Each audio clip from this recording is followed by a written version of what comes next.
Here we are at day 2 of the DeepSouth Webb Paranormal Comic-Con. It's already piling in. Got Jonathan Odom, OG of the Bigfoot community. The Ghost Biker. She's really inspirational. Drives around and hits funny locations. What's up, Levi? Good to see you, brother, man. Yeah. Are you busy getting all this attention? Oh yeah, we doing it, man. Have fun, dude. He's the reason I'm here, and he has an awesome book that is based in the D&D world. Wow, man, the Cursed Collective. Very cool. Oh yeah. We gotta get on a podcast soon and talk about all this. Hey, we just started up a TikTok with my buddy here. Yeah, let's do. It's called My Roommate is an Evil Overlord. All right, I'll follow you, and once you get 1,000, let's go live together. Heck yeah, man. I'll be back, guys. Here's the cool corner over here. Yes. What's up, guys? Ghost Quest Paranormal. Jeremy Leonard. Thanks for your awesome answers to the questions yesterday, too. Look, I'll be getting them back up there in a little while, so I'll ask some more. I will. I'll be thinking of some. Oh, here's the spookiest booth in the building. The box that they found underground and cursed. Wow. With bones, with initials and everything. And then the doll that's being stored in a church right now that's stirring up activity everywhere it goes. Man, that's why you guys have to have the crystals and the special tinctures and potions, you know, to ward off the dark energy. But when we walk with light, nothing can match and meet that, you know. Love it. I will see you guys soon. Looking forward to you guys. Are you guys speaking again today? We are. Looking forward to it. And here's Sonia Thompson. She's been in a, yes, look at that. She's been in an awesome Bigfoot movie, and she is most famous for being in Walking Dead. And I'm really looking forward to talking to her later. Oh, I want to ask you a couple questions right now, Sonia. Absolutely. Awesome. Who is the most famous person you've eaten in the show, you know? In the show? Nobody. I never got the opportunity. Oh, you never. to eat anybody. Did you get killed by anybody? Any main characters? Any crazy scenes? Boring. Well, in episode 4, I got to chase Glenn. Okay, that's awesome. That counts, right? And I took a bite shot from Rick in episode 2 in the alleyway. So that's got to. Yeah, no, that's what I was looking for. That's awesome. Okay. My mom is a huge Walking Dead fan, so I'm gonna hunt you down on there on stage and be like, oh man, it's so awesome. So basically, episode 4, Glenn goes downtown and gets a bag of guns, stops off at a vehicle, and I'm resting in the backseat of that vehicle. And I wake up and I'm like, look. So I get up to go get him, right? Yeah. So, yeah. Honestly, I might remember that part. You know, a lot of zombies blend together, but it kind of rang a bell when you said we're in the seat and you woke up. Like that's a major part. Actually, there's the scene broke down right there. Oh my gosh, what a treat! That is so cool. How long did it take for them to put your makeup on, like every morning? It just depended on what they were doing. That particular scene was about almost 2 hours. Wow. And they actually put prosthetics here and there. We were writing this down, and they put fake eyebrows on, and then they put prosthetics here and here to make everything look more sunk in. Yeah. And that was. What's your proudest independent project you've ever worked on? The Lumber Baron of Jasper County. Wow. I play a tomboy named Sam. Let me see if I can find it. That's a movie that's on YouTube right now. Housing Florida Harvest. Very cool. Sorry, that's that again. Okay, The Lumber Baron of Jasper County. It's a web series. You can find it on YouTube. And I'm in season 2 and season 3 of it. The character was based off of Ralph from Green Acres. Oh, cool. And so I'm a dog trainer and I'm a redneck and I get called like that and I tell Cletus Jr., you pick up that chart. So yeah, I get to talk like a redneck in that one. But that was the most favorite independent that I have done, but I have done a lot of cool independent movies. But that was one of my favorites. Thank you so much. It's such a treat to see you transform into your character and just to hear the inside information. And I'm such a nerd and geek when it comes to Easter eggs and cinema and 7 Degrees of Kevin Bacon, and we're all connected. Absolutely. And I I got behind the scenes of Bigfoot. Oh, that is so cool. And this will be on my Bigfoot Anonymous YouTube, so all my community will love this. All right. See, that's the fake arm. Oh. Whoa. In your movie, the Bigfoot movie, it's a unique format. It's broken into 3 parts. The first 2 are comedy, and then the last part is horror, and that definitely looks horrific. That's scary. Oh my gosh. And your other arm is just tucked up underneath. Yeah. Wow. It's just tucked up underneath, so. That is so cool. And then The Lost Day. Yep, that is actually on Tubi right now. I don't know how much longer that'll be up on Tubi, but that's there. And I did see, you were in Zombieland as well. Yes. Wow. My scene was cut from a theatrical release, but it was on the DVD. And also I was in a Zombieland training video that all the zombie actors had to watch in order to be a zombie actor in the movie. There was only 4 of us chosen to be in that, and that part of that is on the DVD. You go to In Search of Zombieland, which is the behind the scenes stuff. Fast forward to rule number 3 and you'll see me making a face. And you'll see me like doing some stuff. You know, we're like in class, and I'm sitting with the director at one point, and then they show a picture of me as a zombie, and they mention mad cow disease and syphilis. Let me see if I've got that picture somewhere here. Wow. Oh my gosh. That is scary. You might be one of the scariest zombies in Zombieland. I don't know. There's some pretty scary ones. Oh my gosh. That is so cool. Where'd you film your scenes at? Was that at the Wild Adventures? We didn't. Originally, we were going to film down there, and they had me drive down, and they put me up in a hotel that night, and they couldn't secure the location. So then I came back home the next day, and we filmed it up in Atlanta near Lakewood.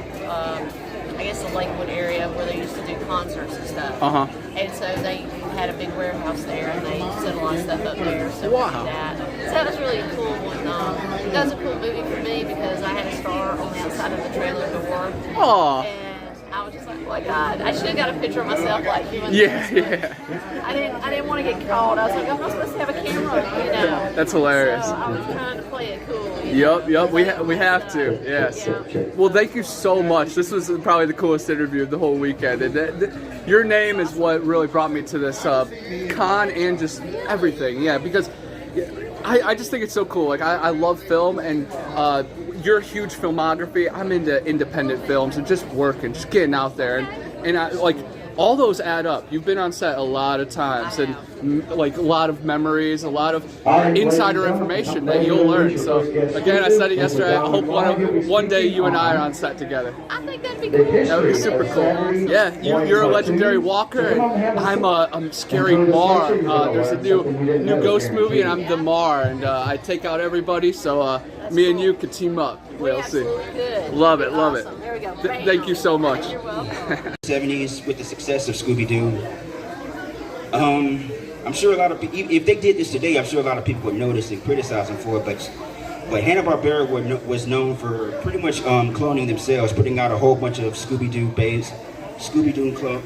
clone cartoon shows like Clue Club, The Amazing Chan Clan, Hong Kong Phooey, Speed, Tinker and Speed Buggy. I mean, there's a lot of clones that they made. A lot of shows that clone Scooby-Doo. So yeah, I mean, those are pretty much some of the biggest things that came out in the 70s. And then moving on into the 80s, around the time when I was born. So I mean, I would say the 80s was, maybe I'm just being biased because maybe I'm just being biased, but I think the 80s was probably like the golden age of Saturday morning cartoons, in my opinion. Throughout that decade in the 70s, there were a lot of great shows that, a lot of great kid-based cartoon shows that were great, but they came and went. But one show definitely stood out. It was picked up from Hanna-Barbera. It was based on a comic book from Belgium, the Smurfs. They were huge in the 80s. They were a huge mainstay on NBC from all the way throughout that entire decade, and they just exploded. They were just big. They were huge. I particularly didn't care about that show, not really, but I mean, I've grown up to appreciate it just like any other show. But another big thing that was frequent in the 80s was the rise of the syndicated show. Syndication means that they would put out a new episode each and every weekday, 5 days a week for at least 3 months. That's 5 days a week. That's 20 episodes a month. 20 episodes, multiply that by at least 3 months. That's 60 episodes per season, and they did that quite a bit for a lot of TV shows, from G.I. Joe, Mask, Jim and the Holograms, Cops. I don't know if anybody remembers that show. Central Organization of Police Specialists, Silverhawks, DuckTales. There was just a lot of shows that were doing syndicated first run syndication, and that became a pretty big thing. I mean, it's not exactly a Saturday morning cartoon per se, but it's definitely worth mentioning because they were a huge part of that. They were really a huge part of cartoons during that era. And then, of course, moving on into the 1990s. Of course, everybody has their favorite shows from the 90s. In the 1990s, one of the main things that was big in the 90s is there's a lot of shows that adopted a much more darker and a much more mature tone, mature content, mature themes with their shows. Case in point, they had shows such as Batman the Animated Series, X-Men the Animated Series. X-Men in particular, they tackled a lot of issues with prejudice and racism and things such as that. It was done in a brilliant way, and I guess that was one of the main reasons why X-Men the Animated Series was such a great show. There was also other shows that did the same thing. Gargoyles, Pirates of Dark Water. Throughout that decade, they definitely would blur the lines between who was the good guy and who was the bad guy, who was the hero and who was the villain. So it definitely made for a much more complex story as your typical good versus evil. So those are one of the main things that made a lot of shows from the 90s so good. My partner at the time, we went to her house the night before we was originally supposed to do the investigations, and as fate would have it, that night my life forever changed. I actually saw the demonic entity in a solid form, which is the first and the only time that I've ever seen a demon in a solid form was in that house. So let me describe kind of what it looked like. It was about 7 foot tall, and I know that because door frames in most houses are 7 foot tall. And as it was standing in the door frame, its head came right up to the top of the door frame. If anybody's familiar with what you call the Slender Man, that would be kind of what it looked like. It had very long arms. His fingers were twice the size of a normal person's fingers. But what was really odd was his head was shaped kind of like an egg, but there was nothing but eyes. There was no nose, no mouth, no nothing. There was just eyes. And I didn't understand at the time exactly what I was looking at because, again, I didn't know much about demons.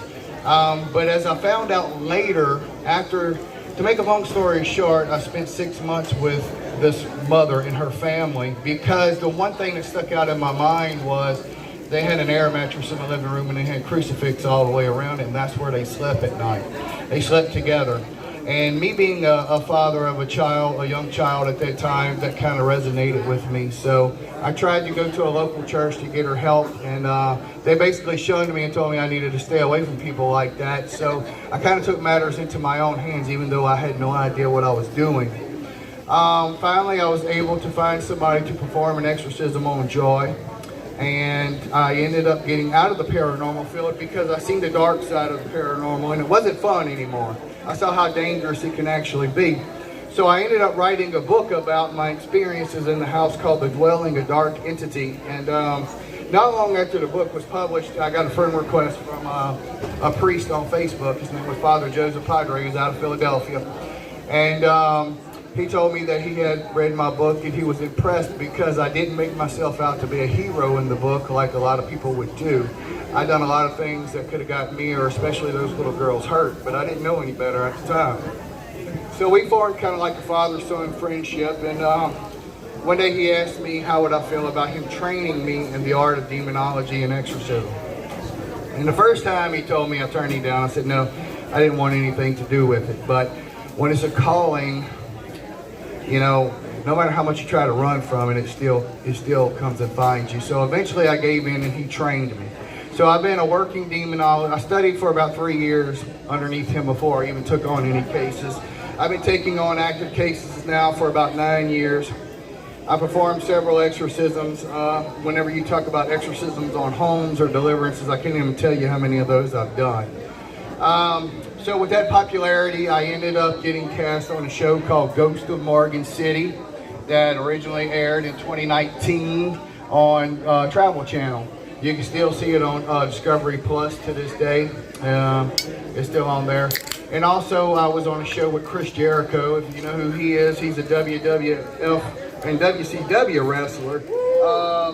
And he also has the band Fozzy. I done a show with him called Hunting Monsters with Chris Jericho. He's a lovely human being. I can't say nothing but good things about him. I've also starred on a show called A Haunting, American Supernatural, and I have a new show that is coming out October 21st on Netflix called 28 Days Haunted.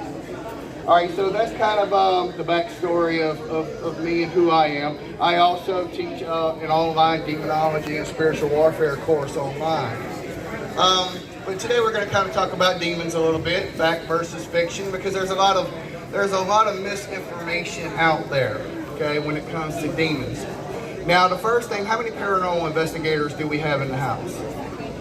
Okay, so when we talk about protecting ourselves, I'm sure all of you guys have a method, right, of how you protect yourself before you go on an investigation, right? But let's think of it this way. Let's dig into that a little bit deeper. So there's two sides to our existence. There's our spiritual side, and then there's the physical body in which we live in, right? If I was to ask you, what is the most pure spirit side of your existence, what would you tell me? Your spirit, your soul. Who makes you move? Your thoughts, right? Your thoughts is purely spiritual. There's nothing physical connected to your thoughts whatsoever. But think about this. When you think your thoughts, you visualize in your mind everything that you are saying and everything that you are thinking, right? So now you're taking something from a pure spiritual state and you are thinking it in your thoughts. So now you are manifesting that thought by visualization in your mind into the physical world in which you live in, which is the terrestrial world, okay? So with that being said, we are born in a physical body, all right? We rely on our senses such as sight, hear, smell, so on. But you also have spiritual senses, okay? And the best way that I can describe that is, have you ever walked into a room and as soon as you walk into that room, you're like, I do not want to be here. You don't know why, but you don't want to be there. That is your spiritual senses, all right? That is telling you a danger for you to evade. So they turn to make steel with. We're doing a ghost box session with an old Frank's box. And the lady that was standing next to me, she had a brand new camera, one of those thin Kodak cameras that was digital. As we started talking, I watched her physically grab the camera, take the batteries out of the camera, no batteries in this thing, watch them put the batteries in her pocket, grab out another set of fresh batteries, and before she could get them into the camera expanded from about this big to like that big in like 3 seconds. It sounded like a shotgun going off. My first response was to grab the camera. I'm looking for structural integrity. to make sure like there's no metal bend from where the screws. There was nothing. John Zaffis was there with us. Bill Bean was there with us, and Chris Fleming was with us, and we all looked at that thing and just amazed. It's like, how in the hell did this ever happen? My first thought that the batteries exploded. Well, I physically watched them take them out and not put the second pair in. But yeah, that was one of the coolest and scariest things I think I've ever seen. It didn't scare me, but it was like so cool to watch and get it on. We had it on videotape, and you could hear it sound. It sounded like a shotgun because it went bam, and then it was perfect. And I took it and I actually put batteries back in it and started taking pictures with it. It worked fine. I was like, damn, how the hell did that happen? Because that's something you don't see every day. A camera explode and there's no evidence that it exploded. But whatever we were talking to didn't like it at all. I know Jeremy, they like to cuss at Jeremy at Sloss. I know. Oh, I know. Yeah, they always yell at Jeremy. And they know me so well up there now, but you can't investigate up there no more since they turned it into basically if you want a wedding there or a bar mitzvah or a birthday party, they'll book it for that, but they won't do any paranormal investigations anymore, which is sad because that place is so haunted. I will tell you this: it was very male dominated there, so it did like to say a lot of nasty things to women there. It liked to grab women quite a lot. It's one of them said something to me. My wife got a couple of feet away from me and asked me, says, "Where's your woman going, Blaine?" I said, "What? You don't talk about my woman." I said, "I don't care how dead you are. You don't talk about my woman." But he said a few other choice words that I didn't like. But yeah, that's one of the stories. I'm trying to think of another one that was pretty cool to watch. Let me think of another one. I don't know if I told this one yesterday about me, Matt, and Lee going to the Confederate Cemetery. Jerry's been there before, and he's been there before. When we left, because we stayed there for about a couple of hours, and we actually got 3 rebel spirits giving us a rebel yell when we left. And it was so cool to hear because you can ask them, there's like no houses around there. And then one night we were there with Jerry and them, and we were hearing somebody playing basketball. And it's like, they're in a house for 7-8 miles. How are we hearing a basketball? I still can't figure that one out. Let me think of some of the other fun stuff that's happened to me. Up in Gettysburg, we were at the train station, and I'm talking to my good friend Sharon, who's no longer with us, but she used to love the paranormal. And I got punched in the face by a northern soldier, and I literally got hit because my nose started bleeding. I had tears in my eyes, and I'm like, "What the hell did you just hit me for?" And he told me something, "Because you're a damn Johnny Reb." I'm like, "I fought for the Union side." I said, "I'm in the United States military. I didn't fight the Civil War." But that place is just interesting. And this is one of my favorite stories that I love to tell about my friend Sharon. We were at Fort Delaware, and we were using an old ghost box, the Shack Act. And I had these 2 cheap Sony speakers, and we kept hearing, it sounded like a trumpet player or a bugle player warming up.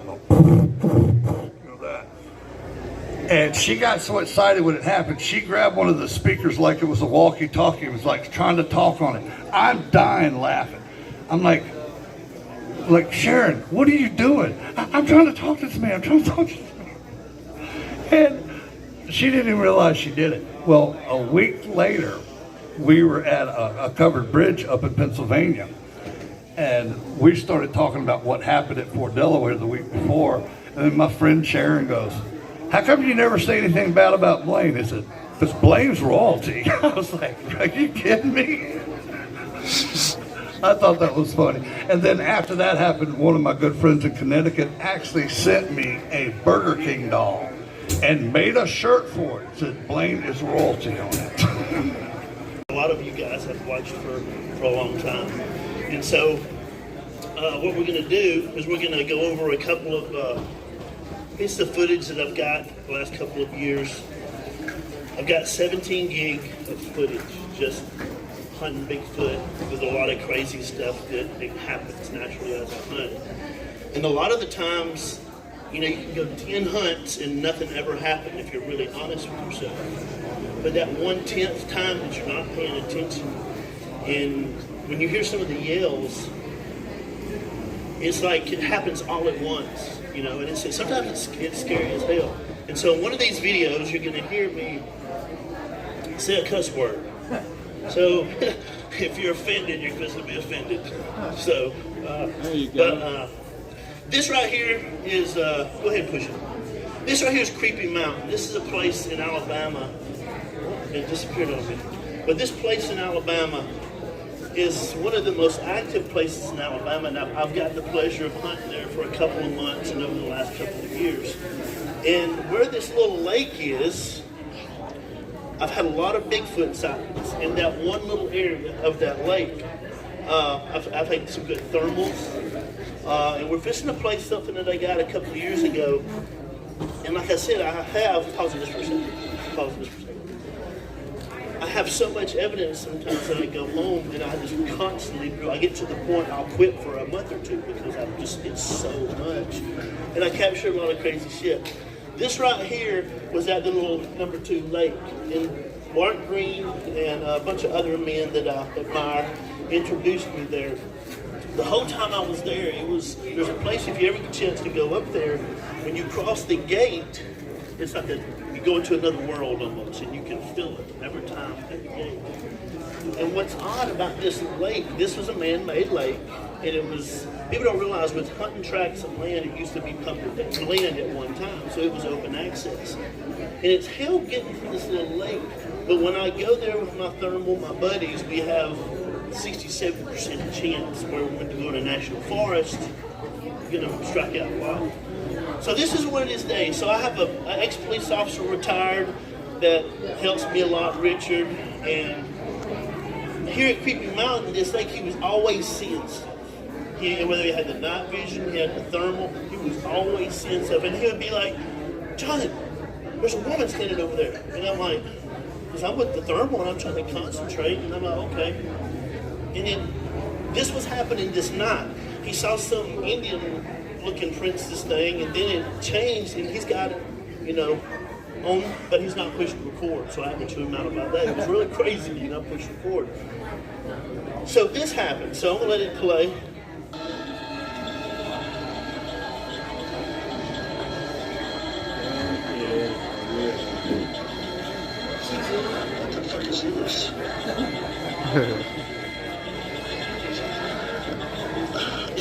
It's like a cube.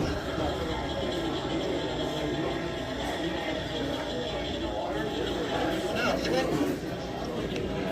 The fuck is that?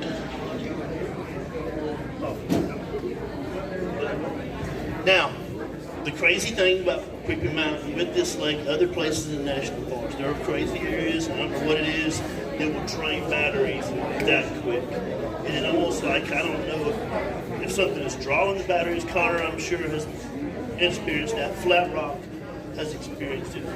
And, you know, a lot of people tell you how you're going to react when you see a weird shit happen. And you guys as paranormal investigators, you know this, but then when it does, it's like, oh, shit. And that's why I was like, because it's just, boom, there it was.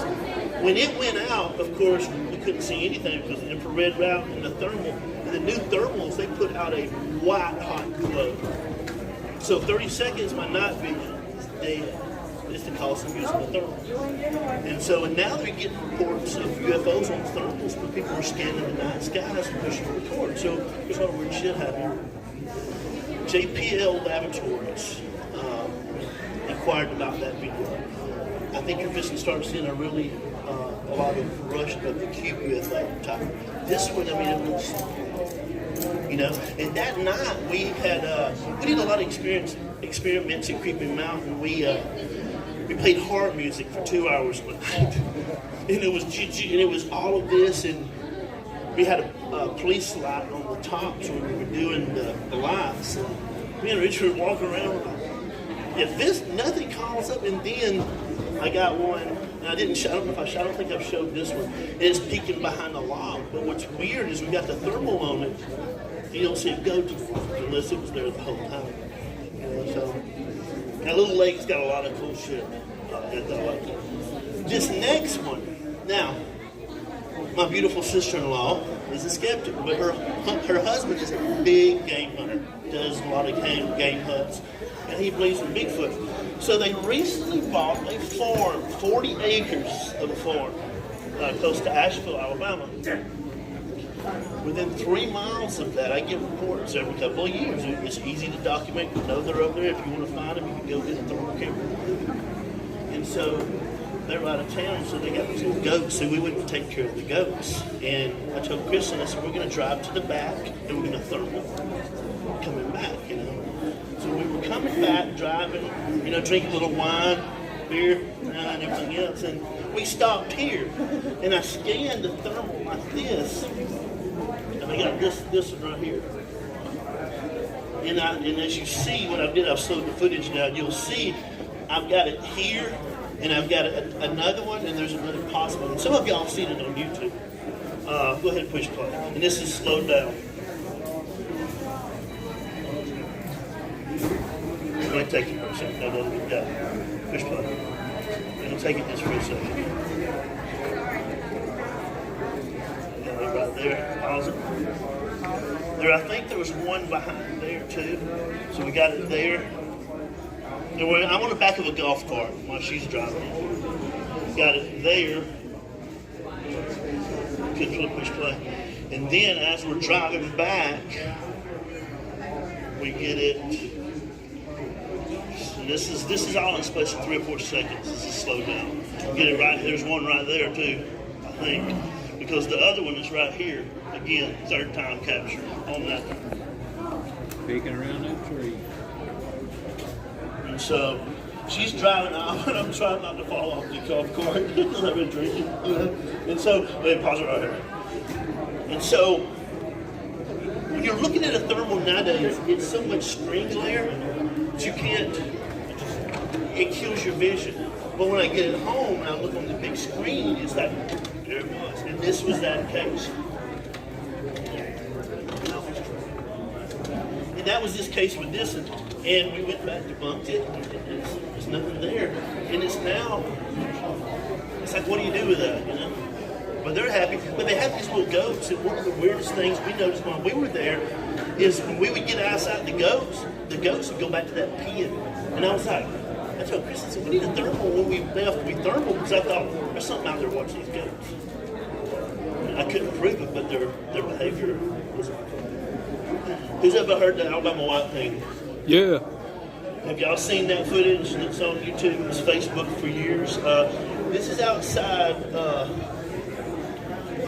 between Pell City and Blair Creek Farm Road, which is Margaret, Argo, that area there. There was a guy that had been having weird things happening at his house. He contacted me, and it was a creature. Now he called me, he sent this to me, and I went to verify and downloaded it off his phone. And you can see this figure walking in the distance, and he's talking. This thing is, it's out. Look at this. And so we went out there and we measured the tops of the trees. Tops of the trees are 11.5 feet high. And when you see this, you're like, holy shit, how the hell does that happen? And as you see this video, it turns and comes in. And one of the coolest things, we found the tracks through the brush. They were big. Got to the swamp. Disappeared. Now, we would take the swamp and we would start searching big circles, and we found this big old, which I've got on Alabama Paranormal Bigfoot on Facebook. I've got all this documented.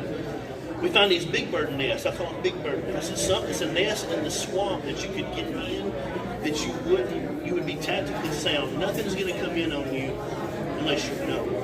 And we found 3 or 4 of them, and some of them have been found in Olympia, Washington, and everything else. And so I'm very excited about this, how this footage. So we're going to play this footage real quick.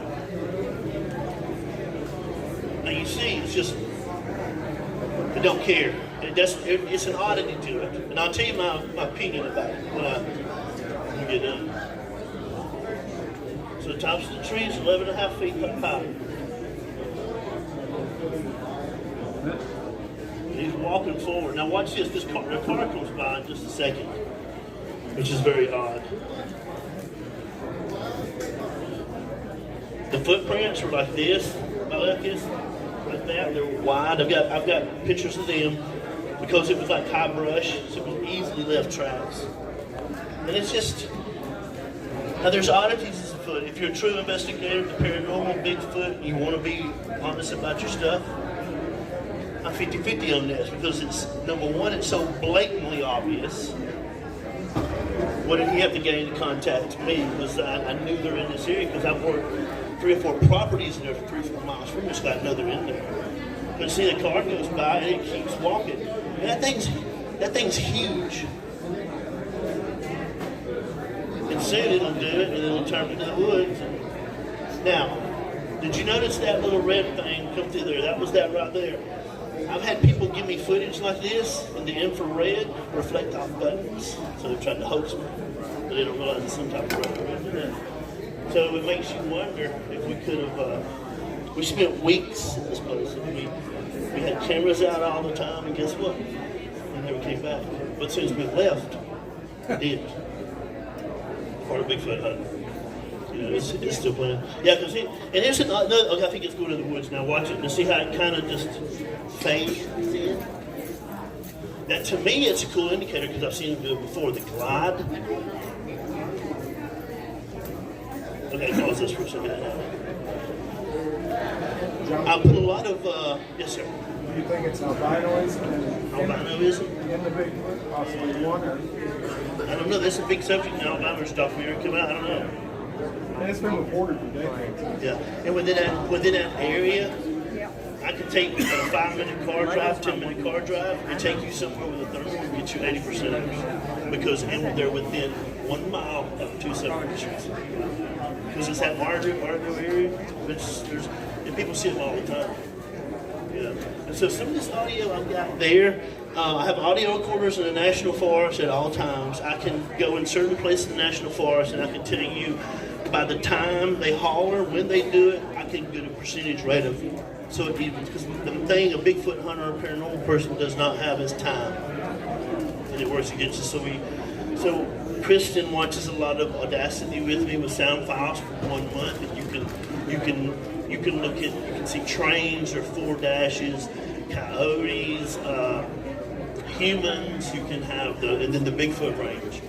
And what we did when we started putting out the audio recorders is I got one of my buddies to go a mile and honk his horn 3 times, boom, boom, boom, and I got a sound signature. So any sounds that I'm getting that's within that sound signature, I know is within a certain amount of miles. So we got to where with the recorders, we have to walk by it, but it's really deceptive because it's one medium. It's audio, it's not video. So this right here, some of this audio, this is probably 1/10 of audio, don't you think? I've got one of a Bigfoot doing a howl and sucking a bug down its throat and getting choked, and it coughs, and then it picks up perfect cadence. It's like, nah. But yes, it's happening. It's weird. Okay, go ahead. Let's see how this goes.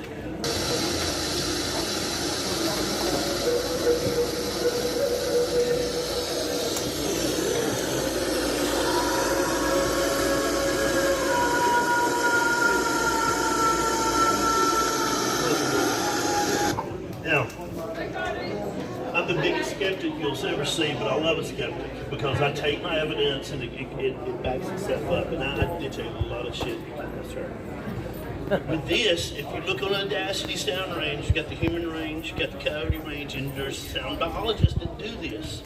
This is up high. You know, and so there's a symbiotic relationship that I'm beginning to think, and a lot of my Bigfoot people that I really talk to in North Carolina, with Bigfoots and coyotes.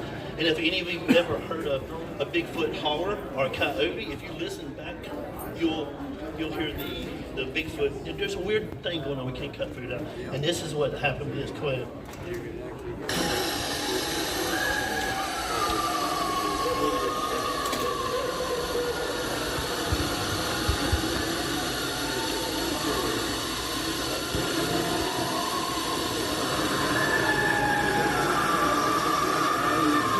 Now, in Creepy Mountain, where I showed you where the number 2 is, I've got audio there, and you hear Bigfoot howl, and then you hear a coyote pop in, and it's like it's hurting the coyote, and it's hard to listen to, and then it's just like, and the Bigfoot howl continues. Now, at Creepy Mountain, when I had the audio recorders out, the weirdest stuff that I would hear would be not really Bigfoot. And Mark Green's doing his fireside chats. Flat Rock Boogers does some stuff on him. But you hear a cranking sound, like a and it's almost like there's a gate opening. And usually after that gate's opening on the sound, you hear it, you hear weird shit, like chanting in the background, and then it seals it.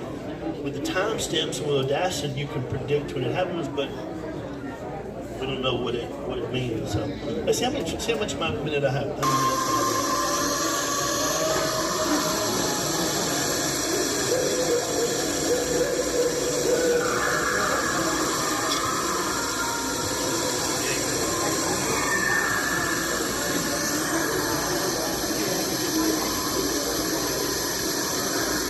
Any questions?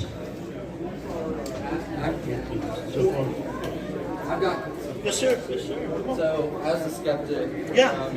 You're talking about the range of a human vehicle and the Bigfoot. Yeah. And that range, especially with coyote, that's a wide range. They're not going to pick one. So, what is definitive of when you're saying this is coyote range and this is Bigfoot range? What is that, a frequency? Oh, yes. Okay, I'm sorry. That's me. With the audio recordings, what I do to able to process a month information fast and not a month is I change it to spectrogram. And when I change it to spectrogram, I have a time lapse. And that's totally on me. I've not explained it that far. It's like a train whistle is 4 dashes. You can see on the spectrogram, on the megahertz where it's at. That's kind of what I did. I didn't connect that. That's my fault. Sometimes I'm dark. No, you're fine. But it's amazing because you can actually see the slashes and the dashes for the sound Right. and it looks almost like a... It's almost like I'm reading sonar, because you remember in Soviet or missile class submarines we have right now, they listen by sonar.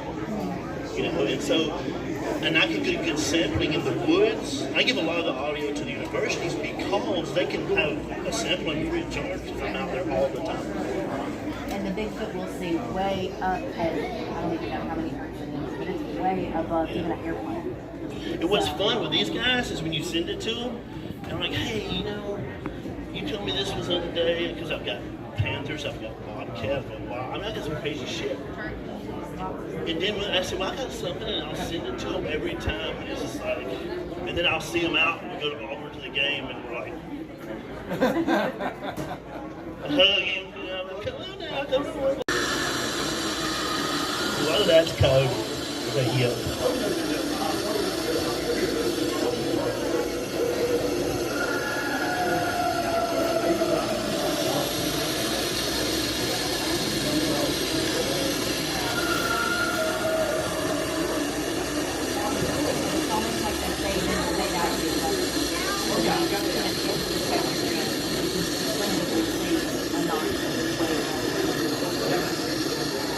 The one that you hear the water, I've talked about 529 a lot of podcasts on your Facebook, on the group. And it's a place there's a lot of weird stuff happens that I've noticed over the last couple of years. I found several abandoned camps that are documented on YouTube. And then I had the audio of the woman sounded like something was happening to her. Give that over to Forest Rangers, but it's a weird area. But with this audio, I think, keep playing it. I got some audio where they sound like a bunch of monkeys.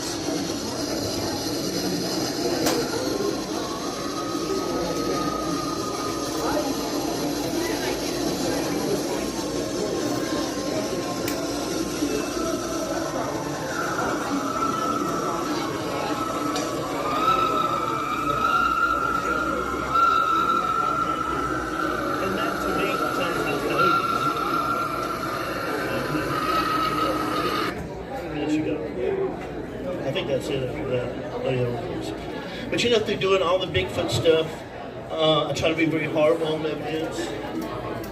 hurt people's feelings a lot because they send me stuff, and I'm like, you know, if you saw it, you believe it. And sometimes in the position I'm doing with the Bigfoot, you get.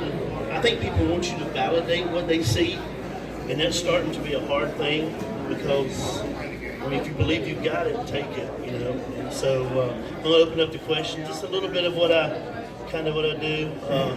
I burn out because we would go so much to the woods, but all we did was Bigfoot, so we kind of took it a break. I'm just gonna get back in it. It's Alabama Paranormal Bigfoot's grown. It's exciting. The YouTube channel, and so it's odd to be in this position, I guess, you know, and doing what I do with the Bigfoot. I'm going to take questions if anybody has any questions. How many prints have you casted? I haven't casted very many, 4 or 5, because I can't make some mixture. Apparently I'm touched in the head. I cannot get it right because if it dries and I push it, it's like, so, no, I haven't. But I haven't seen that many trackways in Alabama. There's a place over in Steele. I saw about 20 foot of trackway coming out of a creek, and it did the impossible. It disappeared. You know, and that's happened over the last couple of days. He's consistent. His time changing. So if he's hoaxing, he's doing a damn good job. Good for him. You know, because I get to the point that I get so much evidence that people want me to validate. I can't look at mine. You know, and I think Bigfoot has been filmed on YouTube a lot. There's just too many skeptics. But a skeptic's good for business. I'm not scared of skeptics. Yes, sir. Yes, sir.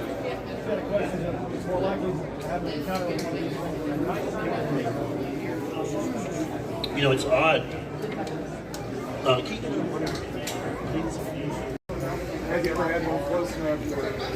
Any outbreaks happening soon?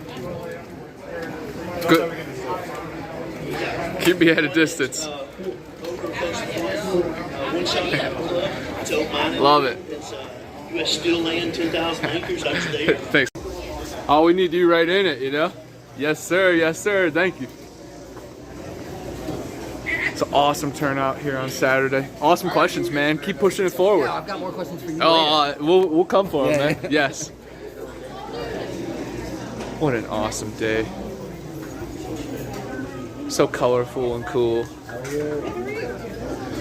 Spastic Kaiju, can we link up for some information? Yes. Well, let's start it off with our signature tag. Yes, that's gonna get people going. But you guys know me as the Cryptid Kaiju guy, so this is the Cryptid Kaiju Queen. Could you walk us through some of your artwork and what you do? Anything that has a lot of teeth, too much teeth, the better. I'm interested in it, so I have Monster Hunter prints. I have like Rodabon, if you're a big Monster Hunter fan, you know World. Rodabon, Anjaneth, Liquid Boogers. Oh my gosh. Odoron, whatever. Yeah. I even have a small print of the enemies from Zelda Breath of the Wild. Wow. You ready to see them in Breath of the Wild 2 coming out? Yeah, very soon. Yes. I also have a small series that I call Don't Pets, where they're pets that are just like a little off. Yeah. Normal pets, but just a touch weird. So we have like a hermit crab here. He's in the head of an angel or anglerfish. Wow. Yep. The famous deep sea monster. Yes. Yep. So you wouldn't normally see this hermit crab. Yeah. Somehow a pet store got one and they don't know what to do with it. Oh my gosh. We also have leopard geckos. Very cool. This one, they're really notorious for having like really thick tails, not like this. But this one has like a mouth, and that's why its tail is so thick, because it's got to get all the food in it. Yeah, that's a beast. I love that. I love that concept. The tail, you know. Could eat the whole thing. Yeah, and right now I'm just real quick, you know, a friendly face, Charizard, all of our, you know, childhood mascots. I had a nightmare one time though that like Charizard was like Godzilla type, and he was hunting me down. Like imagine taking out a whole city, but he knows where you are, and he was coming after me in my basement. And I don't know, I'm just like I'm terrified of it, and I can still like think of that, you know. Where can people find you at? I have an Etsy shop. It's etsy.com/shop/spastickaiju. Yes. Let's show the banner too. Yes. Marissa Player. Yes. Find her Etsy. This is so cool. I also like yokai. So Japanese yokai, if you're into spirits from the east. Yes. I'm totally down. that opens things up so wide. Yeah. Well, hopefully in the future, I'm going to be hitting you up for some concept art of some weird kaiju monster movies that we're working on. So everything happens for a reason. I know this happened for a reason. One more time for the go. Thank you for your positive energy. Oh, yeah. Let's do it. Thank you so much. Thank you for coming. See you soon. Here's the tastiest table at the conference, Edible Elegance, ran by the Webb Paranormal team. Thank you again for hosting this and being an awesome volunteer, making things go smooth, you know? It's important. I think you need to go. There's a thing called, we call them the coke ovens, where coke is made, and steel, I don't think it's ever been investigated. Yummy, yummy. It would be cool because a lot of if you guys are in the Alabama area, definitely come through. Edible Elegance. Really great prices too. So if you haven't heard of me and what I do, I'm known as the Ghost Biker. I travel around the country on my motorcycle to different haunted and historic locations, and I highlight them on my web series. I'm also the co-owner of a haunted jail known as the Historic Scott County Jail in Northeast Tennessee. And so we're going to talk a little bit about both of those, how I got started, and how I went from on the motorcycle there to owning the Historic Scott County Jail and some of the cool things that we have to offer there. So, like I said, I grew up in the mountains of Northeast Tennessee, a little town known as Robbins, and really deep in the middle of the Appalachian Mountains. And I spent a lot of my time growing up sitting on that porch right there. That's my grandma's porch. And so she actually passed away at the age of 95. And so she was old as long as I've been alive. And so she shared a lot of her stories of mountain haints. And she planted by the signs. She also kind of lived her life based on folklore and old wives' tales, and she passed a lot of that on to me. Anytime she would share these stories, I'd be sitting at her feet listening to her and try to incorporate that into my life today. You know, you would know when winter was going to hit based on when the first frost hit of the season. So she shared a lot of that with us, as well as my dad. He used to take me back road riding every time we would go out, and he would share stories about the towns and sort of ghosts of the past and the way things used to be. So when you watch my episodes, I really like to highlight the history and the stories. For me, that's first and foremost the important part, because a lot of the time when you go to these locations and start getting your paranormal activity, you know what you're asking for, you know who you're talking to and communicating with. So that's what we like to highlight with that. Like a lot of paranormal investigators, I didn't grow up in a haunted house like a lot of investigators did, but my elementary school was haunted.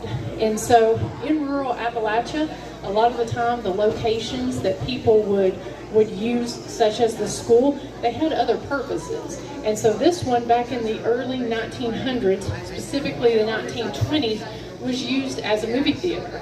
And so on this second floor that's essentially boarded up, that's where they used to show the movies. And so my love of storytelling really developed when I was in early elementary school.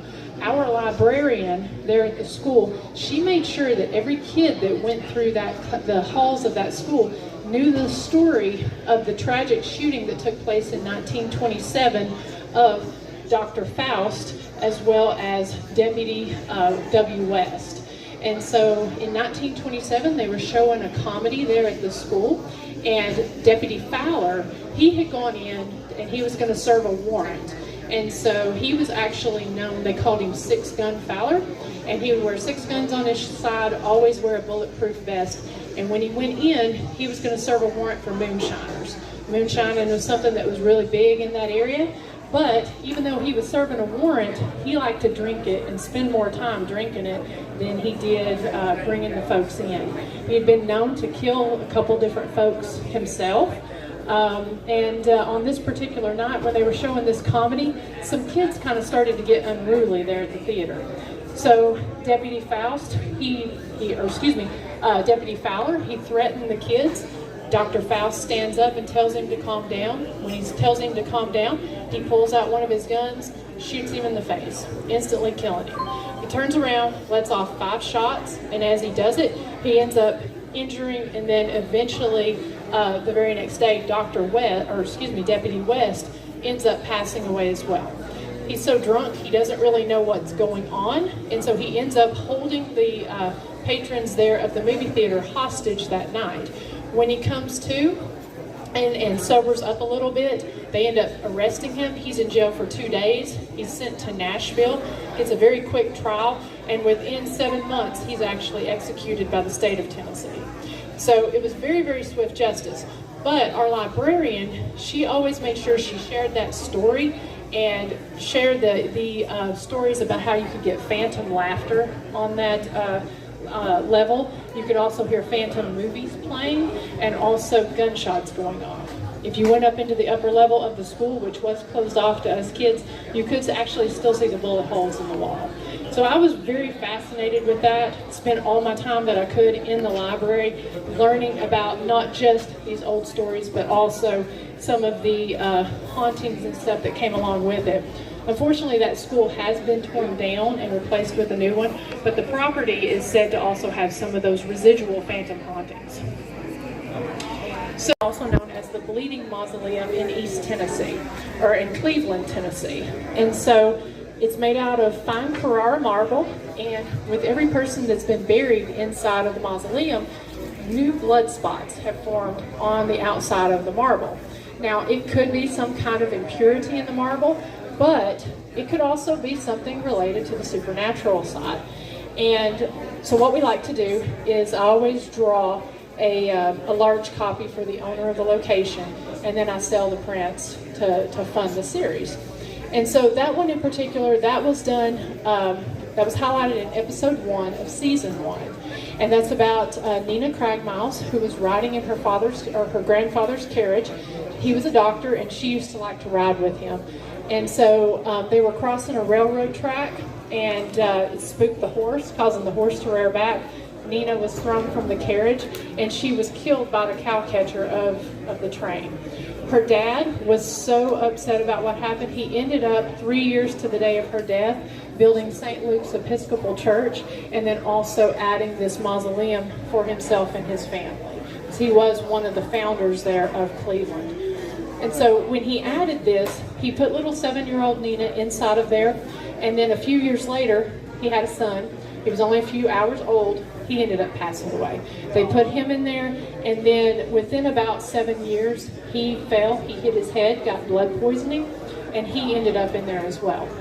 His wife, she did end up living an extra 20 years. She remarried, and when she was going out to meet one of her friends, at this point in time, cars had been invented, and so she happened to go out, and when she stepped out to meet her friend, she got hit by a car, and she ended up passing away as well. So there are 5 people in there, but a spot for 6. And so we were able to highlight that story as well as show, the investigation for that. And what's interesting is a lot of the places we like to cover are places that are a little bit lesser known and really bring awareness to the travel and tourism of the area. I got so many stories off that first one of people who pass by that mausoleum every day, and they're like, I never really knew the story behind it. People also don't know that Cleveland is also known as the Halloween capital of the world. Most people think of Salem, they think of New Orleans, but they don't always know about Tall Betsy, who is Alan Jones. He actually took and had that copyrighted and had it made their national spook. Not quite sure how you do that, but he made it their national spook. And when they have their block party, tens of thousands of people will descend on Cleveland and go to the area, which gave them the City of Spirit and also the Halloween capital. So we like to let people know about that whenever we're doing the episodes. This second one, that is the general store at Henry River Mill Village. It's a defunct mill town. The mill is no longer standing, however 13 of the homes are, as well as the general store. That one might look a little bit familiar because that was the general store in District 12 in the Hunger Games. Katniss's cabin is also in that area. So you can go and you can investigate Henry River Mill Village. I've highlighted that in my season as well as the Belair House at the bottom, which is in Belair, Ohio, and then also R.M. Brooks, which is in eastern Tennessee, Rugby, Tennessee. I do a lot of haunted motorcycle rides, And R.M. Brooks is one of my favorite to partner with. We always do events there. She is the 4th generation owner of the location. It's all in the family. And they have the best bologna sandwiches in East Tennessee. If anybody's out and about likes some bologna, that is the place to go. If you know the answer, what's the answer, sir? Oh, hold it up. Don't wave it. Let's do an answer. Here we go. I know he's. Here we go. Hold your hand. Who is known as the Merc with the mouth?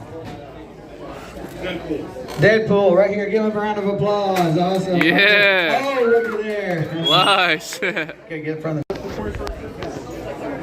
All right, what's your name? Cameron Harvey. All right, so you're into the, are you into gaming? Are you into Comic-Con? What are you into? Paranormal? What are you into? A paranormal.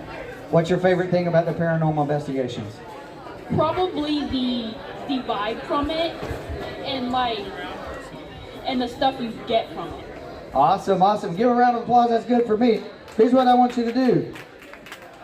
Pick the thing that calls to you most out of the box. There we go. Get the vibe from the box and pick anything that feels good for you. Awesome. Give him a round of applause. Nice. That was awesome. Yeah. All right, next up, come on.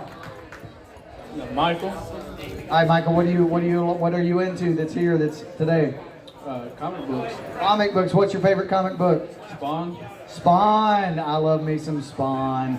The hell Spawn. Good deal. Good deal. Reach in there and get some. It feels it now. He looks a little bloody. He needs some soap, I think. He needs to wash off after all that blood. He gave the blood drive. That's what's happening with that. I give him a round of applause. Good job. Good job. Yeah. Hey, so what brought you here today, and what are you into? We was giving tickets. We didn't know what it's about, so we enjoy every bit of it so far. Hey, he didn't even know what it's about. He just came and he enjoys it. Well, let me tell you, we're just a bunch of people who like stuff, everything from comic books to characters to video games to paranormal. We're just a bunch of people like have a lot of fun.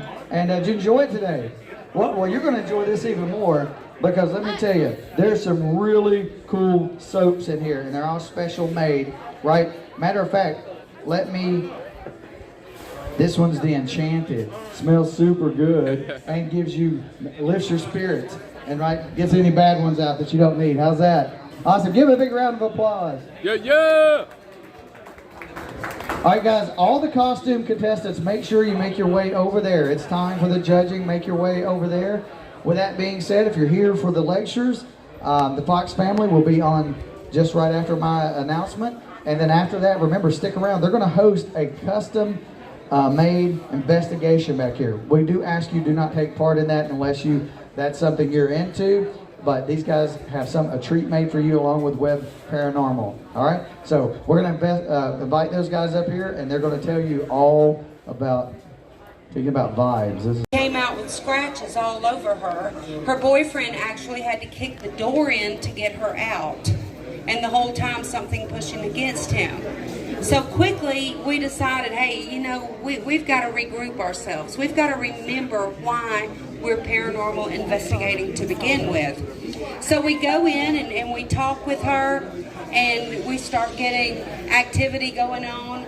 And then it was time for us to leave because we weren't ready to do the investigation at that time. Our technique was to go to the home, meet with the clients, talk to them, and then set up an investigation. So as we began to leave, she came out of the house and she was crying.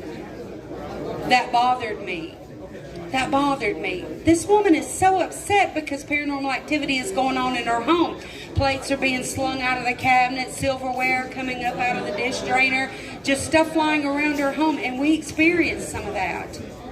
And the thing that really got me the most is when we started to leave that investigation, I looked in the mirror on the car, and this lady was sitting on her steps, and she was crying like, please don't leave me.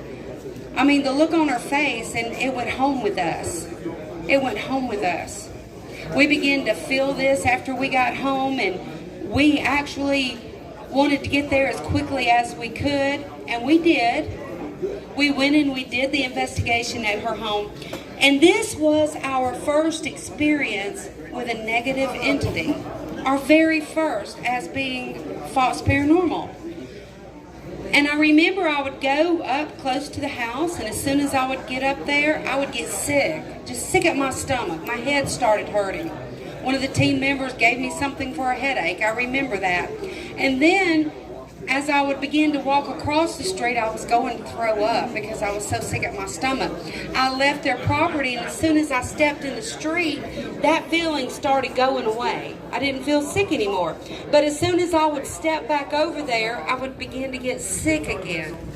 The client had begun to have dreams about being put in a cave with a spirit guarding the cave and wouldn't let her out. And these were multiple dreams she was having.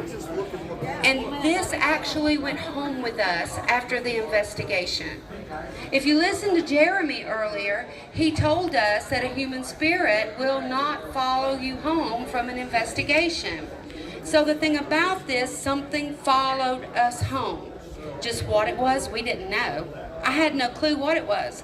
But anger began in our household, arguments. I remember one occasion when something jumped on Michael. Michael became very angry, and he was like in samurai stance. He was ill, mad, and I didn't know what he was about to do.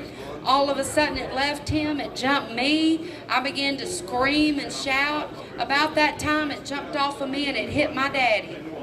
Daddy went and he jumped in the living room, jumped up and down on the floor, ran to his room and slammed the door and started screaming. I began to reach out to people for help. I didn't know what to do. I didn't know how to handle this. It was new territory for me. Hey, this wasn't your regular honing with Grandma. You know, it wasn't Aunt Josie in the back room in the rocker that keeps rocking all day and all night. It wasn't nothing about that. This was something evil. It was something mean. And I began to reach out, and this, when I first found out about you, Jeremy, was through this case here. I was like, okay, I'm stumped. I don't know what to do. I began to call people.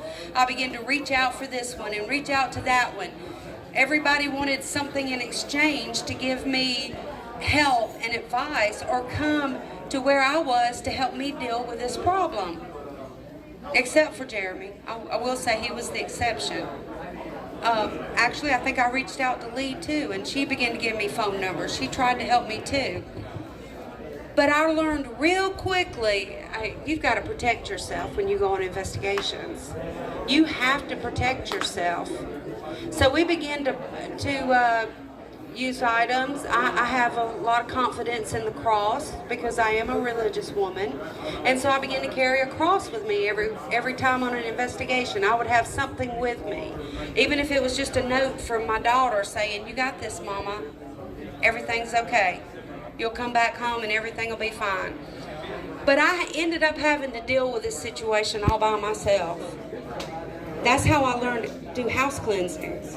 That was my first experience with a house cleansing because I had to do my own. I had to take advice from everybody and anybody I could get it from, and I took care of it. But there are those cases too that get very, very negative, and Michael's going to tell us a little bit about that before we tell you about our dog. Yeah, there's cases that get very negative. Now, one thing I want to put a warning out. This type of paranormal investigating can be dangerous. You have to go in and you have to protect yourself. That is a must. Because these type of spirits, and they're not human spirits. A human spirit will not do this to you.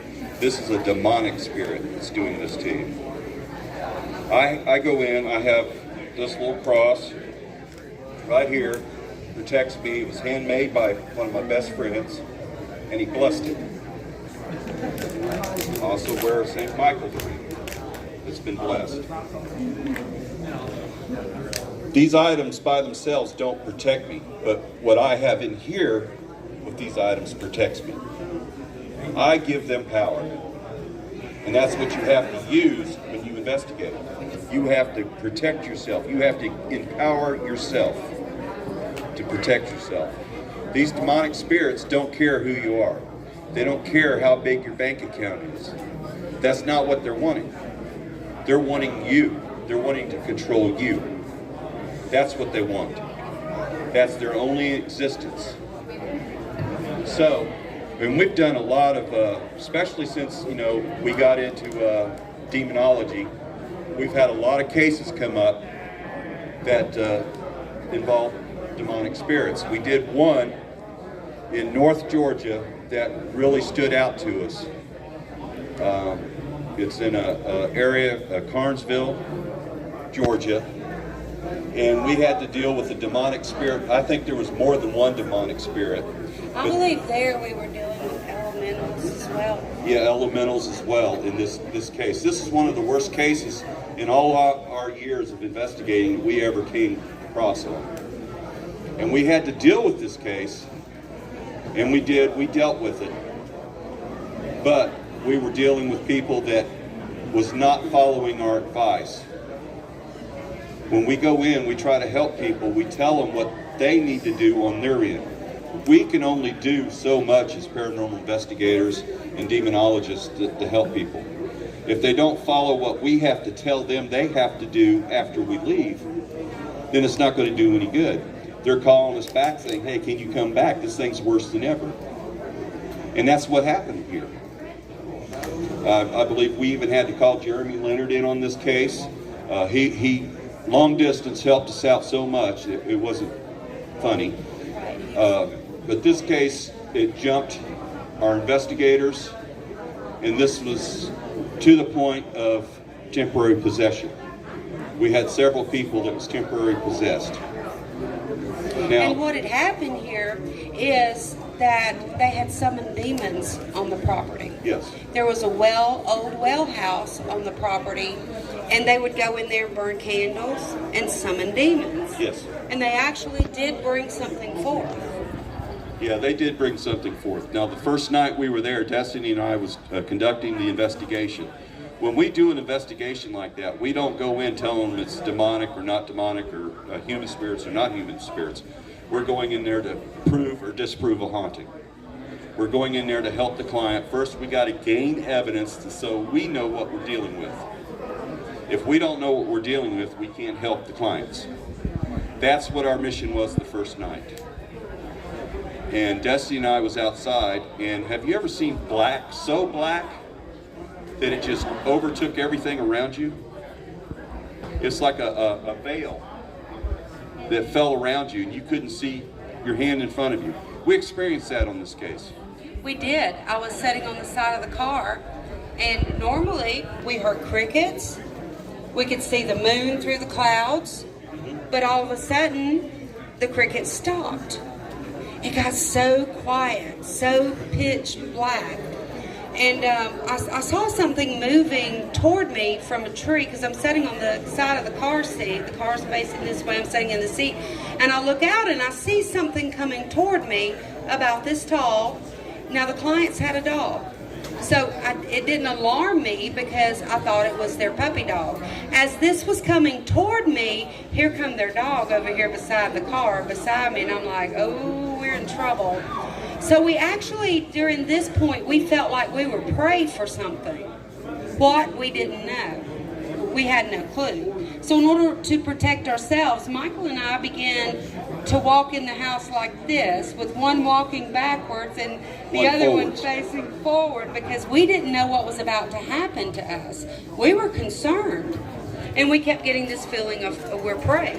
We are something's prey here. So the investigation went on. We left. We did go back and cleanse the property. In this particular case proved to us that sometimes clients can be just as deadly as the entities that we are out looking for and show themselves to us. We were actually doing a cleansing in the well house, and I had one of our team members, Kobe, assisting me there, and Michael is having to play lookout and bodyguard for a minute, because the client at one point had went in and got a gun, and she had stuck it in her pants behind her back. We could see the handle of that that gun, sticking out of her shirt. I mean, you could see the imprint of a handle of a gun. And so the other person, her boyfriend, he had a machete. And so here we are in there. The boyfriend's got a machete. These people look like they are about to become possessed or something any minute. And all of a sudden, she goes behind her back for her gun. And I'm like, this is it. This is it. It's over for us. Somebody's not going home with us. And I lit into a prayer. I kid you not, with everything within me, everything I had, everything I knew to do and had been taught to do started coming. Like it was something I wouldn't have known by heart, but it's like it came to me when I needed it. I can't memorize stuff very good. I just can't. I never have been. In school, I wasn't good at memorizing stuff. But I remembered every word of a prayer. And I seen her hand start slipping out behind her back. And then Michael began to be at ease, and we felt easy. I continued cleansing in there, and we left that place. And I told them when we left, I said, I want to tell you something. We've done all we can do here for you. The rest is up to you. You have to change your lifestyle. You've got to do things different, or nothing's ever going to change. You know, and there's a lot more to the conversation that I had with the clients. But you know, it was about 2 or 3 months later, I got a message from them saying, thank you. Thank you. See, our mission going in is to help people. From Tuscaloosa, Alabama. How many knows where that is? All right. Roll Tide and all that stuff, yeah. Go Dogs. But anyway, we got a call that one of our clients had actually been out in their yard looking for rocks to build a rock garden. A man, his wife, and their daughter. I've never built a rock garden, but I'm sure, you know, it was going to look nice when they were done with it. And they came upon, while digging around and pushing off brush, they came across the top of this box. They didn't know what it was. They looked at it, they began to think it was like a piece of wood, maybe it was stairs, because this was on property that used to be a plantation. And right where their house is sitting used to be the slave quarters. So they thought it's a stair going up to one of the older houses. So they dug it up, and when they dug it up, the original way the box looked is it had been sealed with wax all the way around it. It had been nailed shut, and it had barbed wire wrapped around it. And so they were thinking, hey, there might be something in here worth some money. There might be money hidden in here. There could be anything in this box. So they began to open it, and they actually videoed themselves opening this box. So when they opened it, there were articles in the box, a jar. Inside this jar, when they opened it, oh, there it is down there. I can't reach it. Can somebody, are you brave? Bless you, my child. Very brave. Inside the jar were personal items that belonged to somebody. There's a watch in here. There's a strap in here. There's brooches in here. Earrings, hair clips. There's a piece of a wooden pipe in here. All kind of articles are inside this jar. And so we're like, okay, as we're watching the video, because at the time we hadn't seen the box yet. When they got to the bottom of the box, who's brave enough to touch the bone? Do I oh, you're so brave. No, I'm going to pull it up here. They found this bone in there. And we already know that the old property's owner's last name was Maxwell. So they looked at the bone and began to see there were initials in there. Maxwell's initials.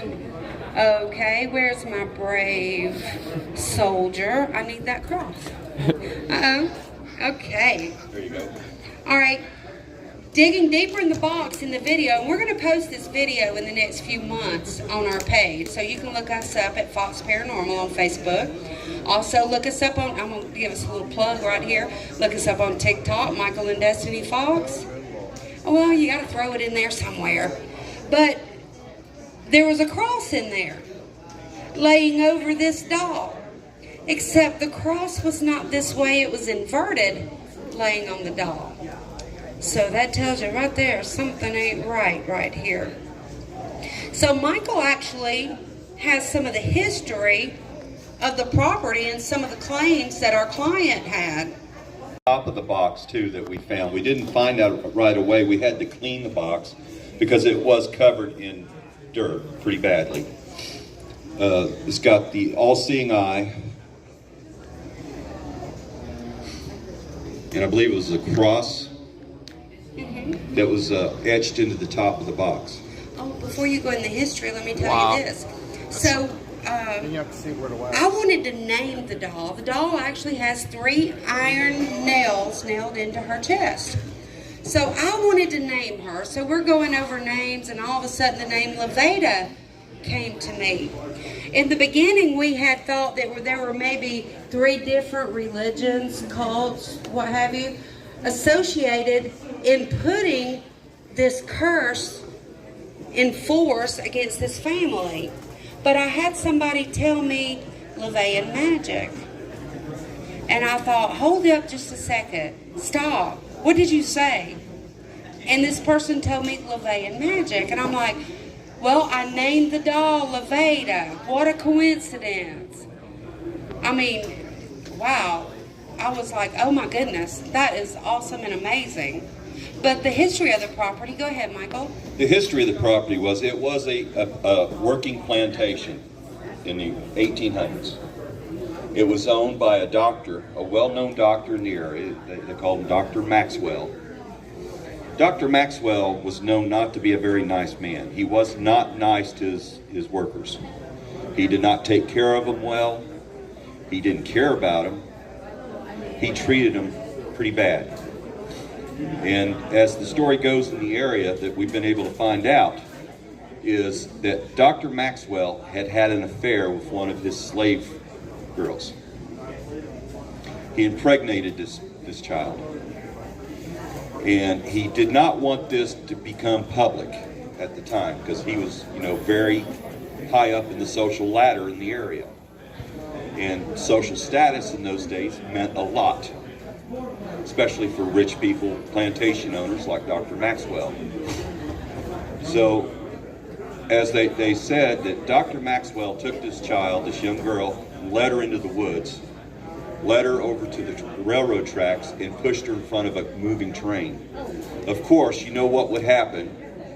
That would take care of the body, it would take care of any evidence, because it would be scattered for miles. That's what happened to this young girl. Then the locals said that the mother of this girl began looking for her daughter, and she looked for weeks. She was wandering through the woods trying to locate her daughter and never did find her daughter. We believe that this was a spell put on the Maxwell family because when we researched the objects in the jar, there was female objects and male articles that belonged to male. You want to just kind of pass it around, just kind of roll it around and look at some of the stuff? A spell that's a combination of several different types of magic, as far as we could tell from the experts. We have voodoo, hoodoo, and Levian magic here at work. Now, we believe the Hobby Hub, located in Dothan. Some sick collectors. Of course, it's written right here that they can explain more. These guys are playing original card games. Right? And they'll tell you more about brewing shenanigans. Super rad. What's up, man? What's up? What up? Espresso, latte, cappuccino. If you want one. All right? Now, keep your hand up. Here's what we're going to do. Now, if cool. You know, let's do a little puzzle here. If you know, We'll wear cyber. Very cool. Yeah. If you good to see you. One of the Always good to see my homie. I love the gargoyle and the rattlesnakes. That's what's had my attention this whole time. We've done talked about some of that, Super right? cool. Yeah. They had But some let's talk rare about that. figurines back in the day, still in package. 2 Adam's Family. of the ghosts, or the 13 ghosts. Wow. In Alabama. 2. What you got? Tells you what we like Well, what it came down to, Jason, you What's can. up? The accessories. It was the med pack and the crystal. It was Ah, the med pack and I the knew crystal. That was so specific and ready as an answer that we couldn't have even prepped for it. But it's just, I mean, they're just basic 1 through 10 type things. But that little accessory, when we asked you your accessories questions, we were looking for anything that can combat those two things. I was telling him this entire time that he was going to win because I know how, like, I've helped him set this uniform up so Honestly, many if we times. hadn't asked him, because your character portrayal was like spot on, and you know, his was great, but you can't.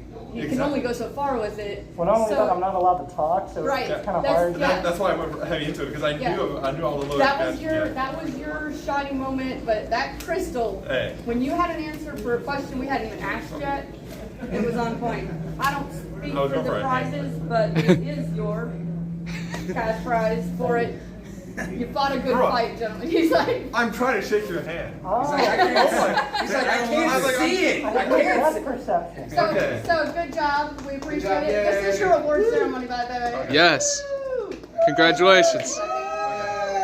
And even the Michael Myers was really good, but you guys had two things above it, and that was accessories and portrayal.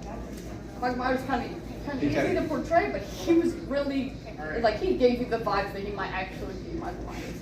So either way, you guys did great. Congratulations. You did great. Appreciate it. Crystal did. That was for me. For me, it was. This is the first time I've won one of these.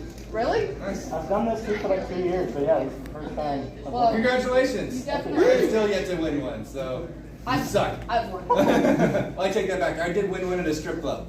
Awesome. She walked in the right time. She's like, oh.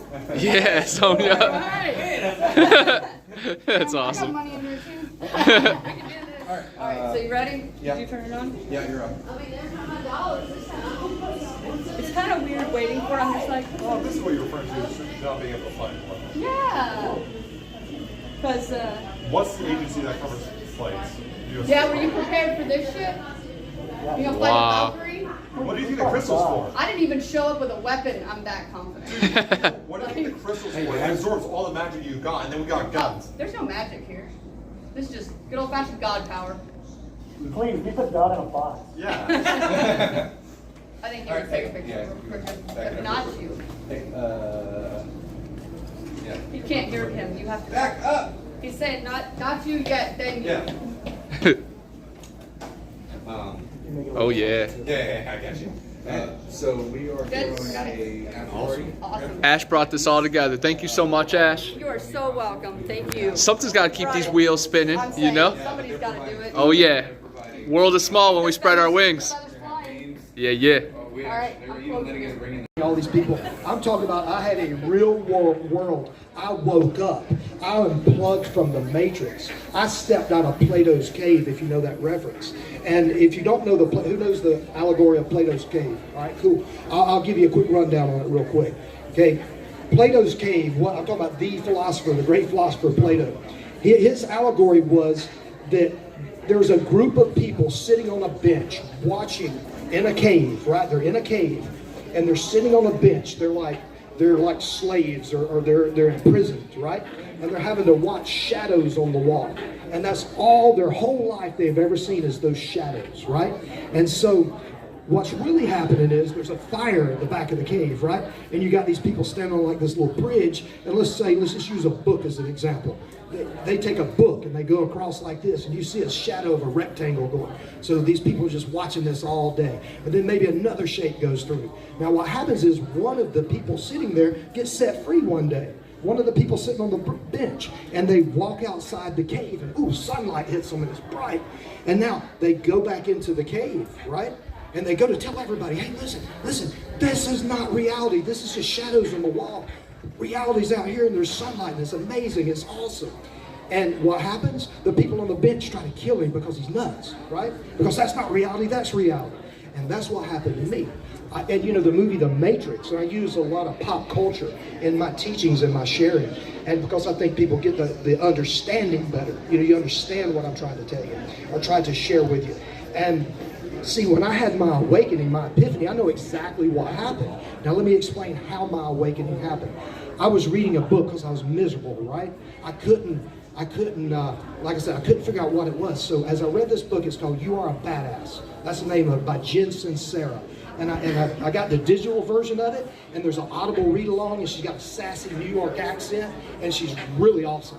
And I was having the audible read along while I was reading it, and I was taking notes. And something happens when you take handwritten notes. When you get to the 3rd page of handwritten notes, the same part of your brain lights up that lights up when you meditate. Okay, so I was sitting here taking copious amounts of notes because I was hungry, I was hurting, I was suffering. You know, I shouldn't be suffering. A single man, just the time of his life, karate instructor, but I was suffering. And I read that book, and the one chapter said to go through your day like you're an alien from outer space that embodied your body, like the exorcist, like you're possessed, right? And go through just pretending that you're Steve. That's my name, Steve. You know, not the alien that's hiding inside the body. So I tried to do that for a whole day. So I walk in my karate school. You remember now, I'm having a bad experience, a negative. I'm not happy. I'm not depressed. I'm just stressed all the time, and I got anxiety. Turned out it was from the people around me. Now, I walk into my dojo, and I'm like, man, this is so awesome. And I'm checking out the place. I'm like, man, this guy's got a cool martial arts school. Man, his staff, check how good they're teaching. Oh, and all these students, you know, I was kind of pretending. I did the task that she said do. Now, here's what happened, okay? You guys looking at me right now, okay? You see the bald-headed man on the stage talking, being kind of funny, sort of interesting, right? You guys are looking at me, okay? Now, this image you see of me right now, okay? What's looking at it? What's listening to me right now? I'm not talking about your brain and the frontal lobe. What's watching those thoughts in your mind right now? What's listening to that inner narrative, saying, I wish this guy would shut up? You know, what is that observer? You understand? Jen Sincera made me aware of that observer in me that I forgot about, that I used to know about when I was about 5, 6, 7, when I was a child and my mind was magical and mystical, right? And so I'm at the house, and all of a sudden it was like I went, I don't believe anything that I believed a minute ago. Everything in my life is a lie. Everything that has ever been told to me is a lie. That's what it felt like. That was my gut instinct. And I started questioning every belief I had. I didn't go to work for a month. That's the only reason I didn't fire everybody immediately. True story. This is my wife right here. At the time, she wasn't my wife, okay? She was an employee of mine. That may sound bad. Turned out a really awesome relationship. But she was the only person up there that I trusted. I called up there because she told me the truth. She'd tell me my son was goofing off if he was, right? I'd say, hey, what's Jake doing? He's over there talking to so-and-so. Go get him. Tell him to get on the phone. Jake, get back on the floor to teach. But I mean, I would do that all the time. Real life. Now, my son's in his late 20s. Boy, probably in his early 20s then. Now, so I got to where I trusted her, and I got to know her really well on the, actually that experience. I'm wide awake, and I'm on the phone trying to tell her all these cool things. She's like, God, the sensei's crazy. Because when you first have something like this awakening that I'm talking about, in Buddhism they call it a satori. And it is exactly what you're supposed to be trying to do as a Mason. You're supposed to be trying to find that enlightenment. That goes back to the 1700s or so, like when you had the early Masons, when it was more of a gentleman's club, and they just went in there and they talked about enlightenment. Who's seen Supernatural? You've seen Supernatural? You know Men of Letters and Supernatural? That's exactly who the Masons are to me. And the reason I say that is they've gone through, they have totally influenced, or we have, our forefather Masons, totally influenced who we are right now. Do you guys know we never had human rights until the Bill of Rights were written? Never in the existence of humanity has the concept of human rights existed until, influenced by Freemasonry, it was written, made a right, all these rights that we have, and now the UN has gone and adopted something similar. You see what I mean? Now there's a global human rights movement that directly comes, and I can show you that it directly comes from the Masons. What was the signing of the Declaration of Independence? 1776. 30% of the signers were Freemasons. 40% of the generals that fought the English, or the British, okay, 30% of them were. Our first president was, and 2 or 3 more. I mean, Masonry is about you have to believe in God or a deity, okay? And it's very inclusive. That's what's so cool about it. Every single person, regardless of their status in society, has the same opportunity to learn everything, and we're all equal in the Masonic order. And we have the ability to get to that same adept level. Now, I hope I'm not leaving anything off that I was going to tell you. Does this sound like some pretty cool stuff? All right, now I'm going to get into mysticism now, all right? And the paranormal. And this, I'm separating. Let me say one more thing. I do not represent all of Freemasonry. I represent my experience as being a Freemason. Me and him were having a conversation earlier, and he has got tons of experience. He's got more experience in the active lodge over the past few years than I have, because I literally was with those old men a long time ago and been teaching karate ever since, like crazy, because my karate school got so big. Now, with that being said, who believes in magic? Raise your hand if you believe in mysticism and magic. Okay, all right. It is very, very real. And I mean, it's very real and being proved through science right now. Now, my personal mystical experiences, you know, I was married to my children's mother, and I was in my 20s. This really happened to me. I'm lying in the bed, and I get woke up to my son, who is an infant, and my daughter is probably, I think she's 14, 15 months older than him. Okay, 15, I think. And so I sit up hearing my son, my newborn son, crying. My wife, my children's mother, jumps up out of the bed. I'm sitting there staring at a little girl at the foot of my bed. I'm awake. I woke up before her and looked, and there's a little girl about this big, a little blonde girl standing at the foot of my bed. Now back then I lived about 600 feet off the road in the woods, because that's who I am. I grew up a woodsman, outdoorsy. And so, you know, I'm looking at this. Okay, it's kind of creepy. I ain't got no neighbors. I'm in the middle of nowhere. There's a little girl at the foot of my bed. Okay, a little blonde girl, just as beautiful as she could be. And when my wife gets up and runs around the bed, she moved back and let my wife run by, and I'm like, all right, that's creepy. All right, but nothing was threatening. I mean, it's a beautiful little blonde, blue-eyed girl. My daughter's a little blonde, blue-eyed girl. And guess what else? I got a granddaughter now that's about 4 or 5 or 6. A little blonde, blue-eyed girl. I mean, hey, does astro projection? Did hey, here's a theory. All right, this is just a theory, just entertaining. All right, I don't necessarily believe this. I don't know, but that little granddaughter found out that her grandmother and grandfather, she's been asking all kinds of questions about why are they not together anymore. What if that was a dream state? I mean, I'm just saying. I don't know. We don't know. We believe in stuff like that. I do. But I mean, or was it a ghost? Was it an angel? See what I mean? They say that you get received at the level you can handle it, or you get visited. Like if it's a grown man angel, I'm gonna jump up with a gun, and I'm gonna be like, grown man in room. I'm gonna go kill. I'm gonna go to survival mode, and that's who I am. So I've always looked at it like, hey, I was given a little girl, because I was just like, I did this, closed my eyes, it never went away. The little girl. Took a minute, my wife comes back in the room, and before my wife came back in the room, it just kind of drifted off and went through the window.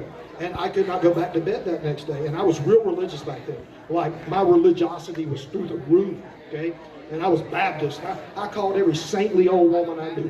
What do you think it was? Wait, I'm not joking. That's all the people that knows. You know what I mean? What's up, guys? We're with Woodrow Smokehouse Barbecue from Enterprise, Alabama. And they're one of the main sponsors of this awesome event, and they're keeping everybody alive with the food. And I just have a couple weird questions for you guys. Is there any strange stories at your guys' location or at the food truck? Have you guys had any paranormal activity? No, not that I can think of, not yet. Not yet. We'll see about the location we're going to go to. There may be, but you never know. Yeah, you never know where you stop at. You might pick up the residual from the lot you're in. Absolutely. Bring it with us. How about some weird customers? Has anybody came with strange requests, or have you had any celebrities? Anything, out of the ordinary? One lady that was here from Walking Dead. Yep. That was pretty cool. That's very cool. You served a zombie. Yeah. Yeah, absolutely. Very cool. And they've been enjoying the sliders as far as the alien ones. So that's been cool. The green one, the Bigfoot toes too. That's been going over well. I was just about to ask that. What do you recommend on the menu? And you have Bigfoot and alien? That's up my alley, man. There you go. Yeah, Bigfoot toes are delicious. Actually, if you haven't had them yet, feel bad for the Bigfoots out there right now. But hey, Yeah, in the next few months, I might start finding some footprints with just no toes. yeah, with no toes. They Just look like this now. Yep, They're yep. okay though. Hey, I'll report back to you too. Yeah, please let me know. That is awesome. Do you guys have any events planned in the future? Not currently. The only thing that we're looking at is downtown, doing one of the Who Festival Enterprise. Heck yeah. For the Who Festival down there. Awesome. That'll be one of our next ones for sure. Well, if we you typically stay parked downtown Enterprise, right around the Sherwin-Williams area, right by the hospital, right on Main Street in Enterprise. Perfect, Absolutely. perfect. Yeah. Do you guys ever come down to Florida? I have paranormal events from time to time from Mariana to Tallahassee. We'll come. Oh, I would glad with it. Already working with Florida Health Department to get everything set up to go down there. My wife does roller derby down there, so absolutely. Perfect, man. Rollerball was a good movie, you know? Yeah. I'm a 90s kid, so I saw the Chris Klein, LL Cool J, but I know you guys were brought up on the original Rollerball. Oh yeah, for sure. Legendary. And yeah, Dothan has a pretty good scene there too, so it's cool to just see people creating and living. Absolutely. We'll keep spreading the good vibes, guys, and keep it magical. Thank you. Thanks, y'all. We also have the Mural City Coffee Company out here. Best drinks in Dothan. And also the Alcatraz Prison Brainbusters Escape Rooms. Super cool. Woodrow Smokehouse Barbecue hooked me up with an awesome appetizer sampler. And those are Bigfoot toes, and this is an alien slider. And it was the first coleslaw I actually liked too. Pretty magical. Definitely check them out in Enterprise. I was in my room alone, and I had such a high fever. The doctors gave me something for that and for infection. And it turns out I was allergic to what the doctor gave me. Now I'm really sick. And my mom bought me some I Dream of Jeannie pajamas to keep me from scratching. And I thought I was dying. And I had my first paranormal encounter with an angel. And then the next one would be when I thought I was so strong and so brave, and I had my daughter, and she was sitting up and crawling and things. So she was about 7-8 months, and she was reaching up for an entity I couldn't see. And I can see spirits occasionally. And why was this being not allowing me to see it? And why is my daughter able to see it? And why do they like each other and act like they know each other so much? And I used my last $12, put gas in my van, and ran home with my mom. It was scary. But my most favorite of all, personally, is Bloody Thursday. And it explains very clearly how I met my husband and why we married. It was a crazy, crazy situation, baby. The real secret is love potion number 9, reapply annually. Okay, baby. All right, so Matt and me. You want to read it? You want to read it? Just shout it out. Okay, so this is a loaded question, all right? So, having psychic children, all right? So, I'm going to preface this by a question to the crowd, all right? So, everybody in the crowd, everybody that's in here, take a moment. Can you hear us in the Can back? you hear? Yeah. So, if you feel like you have some psychic ability, raise your hand. Raise your hand, Blaine. You better raise that hand, Blaine. Raise your hand, all right? So, if you feel like you have a little bit of psychic ability, raise your Jeremy, hand. did you raise your hand? All There right. it is. So, if you feel like when you were a child, you had some psychic ability, raise your hand. All right? That's probably most of us in here, right?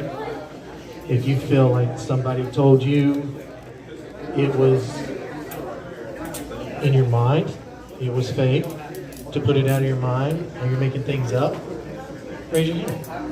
All right? That's the majority of the people in here. Now, for those of you who didn't raise your hand, is there any hunters in here? Any military people in here? Okay. So, how many times have you had that moment where you were hunting, or you were in a threatening situation in the military, and you had that little moment, that little flash that said, okay, look over here. All right? Either what you're hunting's here, or there's something dangerous happening, right? How many people have had that happen? right? Okay, if you weren't in the military, how many of you driving down the road have had that moment where you said, oh, I need to slow down, something's coming? Or in the South, probably all of us, oh, a deer's gonna jump out right here, I better slow down, right? So majority of you probably have had that happen, right? So we have those psychic abilities inside of us, all of us, but we don't use them because we have been taught to stomp them out. We have been taught that they are in our head, that they're make-believe. Well, one thing, they are in your head. They may be an ancestor that's telling you to look out for something. It may be something that's being projected to you that you can hear, right? Everybody uses them when their life is threatened or potentially threatened. All right, how many of you have watched those videos of, I think the best way to call it is like fail videos, where some poor kid's on a skateboard and he's skating and he pops the board up and it racks him perfect. How many of you had your skin crawl? Right? How many of you have had that drawn up feeling when you saw somebody get hurt and you drew up? All right, that is an empathetic feeling, right? So you are having an empathetic moment with that person that's going through that experience, right? You're having a psychic moment when you, and some people enjoy it, right? So you've had a psychic moment when you had that interaction where your life was threatened or potentially threatened, and you reacted to it, right? So I believe that everyone comes with it. As human beings, we're the only beings on this planet that ignore our gifts and abilities. Okay, we're the only things that decide that we're not going to use that extra sense, that extra ability to function. So with that being said, I didn't want that happening to my kids. All right, I didn't want to lose the ground that we had already gained. So I was not going to stifle that out. I was going to try to enhance it if possible. So on that note, Lee had a Reiki attunement while she was pregnant with our son. I was about to miscarry. My life was in danger. And I just felt like we needed to do more natural things. I had had cancer, had treatment, and the doctor said, look, if you're going to have a baby, you better do it now. So we were trying to get pregnant, and we were doing all these things and taking fertility medication and all this stuff. And I said, just hold it, just hold it, just hold it. That is not my walk. We've got to come with a different plan. And the doctor's like, well, we're trying to hurry. And I said, just hold on a minute. Let me make an appointment 2 weeks out. Give me a chance. He said, okay, go off everything. Let's see what happens. And I had had surgery, so I was trying to heal. And so, long story short, I started doing Reiki treatments. And I'd had a Reiki attunement, and I was up to the next one. I also did a full body detox. I wanted all of those chemicals from the surgeries and the treatments out of my body. I had to get everything back to where it was at a normal, healthy state. Then I found out I was pregnant. So it was like, I'm healthy and now I'm gonna get fat. Here we go. Yes, we are pregnant. So exciting. I'm like, I'm gonna, have a baby. And everything was going fine. But then I started having problems. I started having premature labor. I stayed dehydrated. I had a stomach virus, and that was throwing me into labor early. So we decided, well, that natural way helped us one time. Let's see what happens with this. So I have a attunement, but I'm pregnant with my son. And there were ramifications from having an attunement. And here's what they are. And that sounds negative. It's not negative. So it's positive. It's definitely a positive, right? However. So what happened is our son was born. 2 minutes after he was born, he rolled over. Right? 2 minutes. Okay?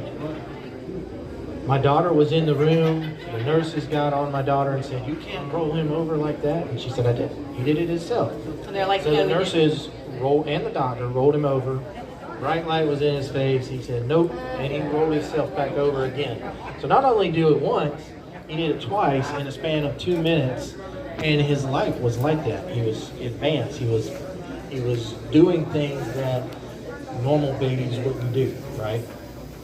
By the time he turned 4 years old, he could see spirits and communicate with them. He couldn't tell if it was in the flesh or a spirit sometimes, especially if he was sleepy. And he was able to see a soldier. He told me that he had a friend that's a soldier, which meant that Elijah was a soldier. And I'm going, oh God, what does this mean? What does this mean? Did he die in war? Yeah, he did. Later that came out as well. But Joshua was a soldier that was a battle buddy of his that he was carrying, running with him to the an aircraft, and he got shot in the face. And he said that his friend looked really bad, but he loved him, and he had that torn up face. I said to Elijah, tell him he can change it. And he didn't know that. The kid didn't know it, the spirit, and neither did Elijah. And so he told him, he said, dude, you look awful. Change your face. And he did. He said, thanks, Mom, it worked. I can't see anything. You know, I had already experienced with my daughter not being able to see things, so I had a little more maturity about that. It was pretty terrifying to be a mom and have my kids communicating with something that I was not really sure how are we going to be able to manage this, and how are people going to be able to relate to my kids? Because they can see these things, and if they accidentally goof up and say at a football game, you know, I brought my friend Joshua, he's right here, my son might look mentally ill, you know? So I was never afraid about having a psychic child, but I was afraid of what people would say and do damaging to us. So we kept our circles really small. When my son was... I am so satisfied with how things are going. And it's all because of y'all. So just thank you from the bottom of my heart. All my group members, all my volunteers, y'all are great. And I appreciate y'all so very much. And all our vendors, you guys are just awesome. All my guests, Miss Sonia, Jeremy, Blaine, Letriana, all of y'all, thank y'all so much. But you know, in the last 15 or 20 minutes, kind of things, you know, they dimmed the lights a little bit here, and I was just like, well, people, were they just acting like a bunch of zombies or something?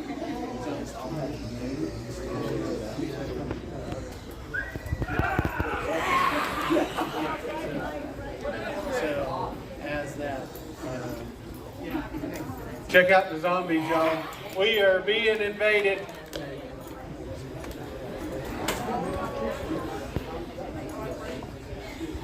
Uh-oh. See, even zombies like to come into a con. What you think, huh? Give these guys a big hand. They just had fun. Yeah!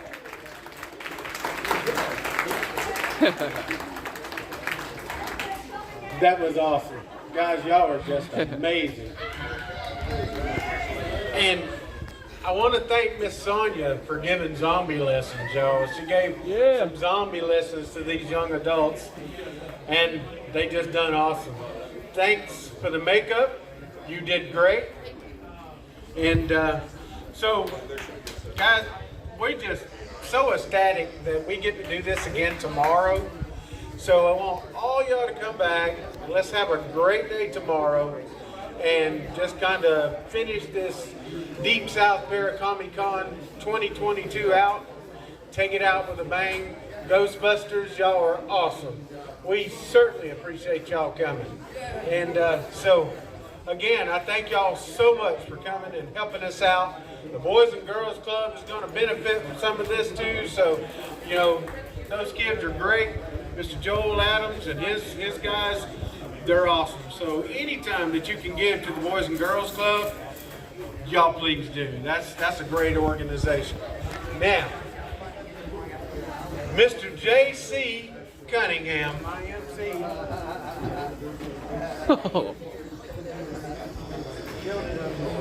Yeah, this guy, he's something. But he's done an awesome job today. and trying to keep things moving along, and that's kind of a hard job, and trust me, I couldn't have done it. So, you know, it was up and down for a little bit, but I couldn't have done it. Our coordinators, Jason and Ash, we want to thank y'all. Great job. And again, we're going tomorrow, so you know this is not just a stopping for tonight. So I want you guys to come back and have some fun. We got a lot of kids games and stuff tomorrow. Bring the children.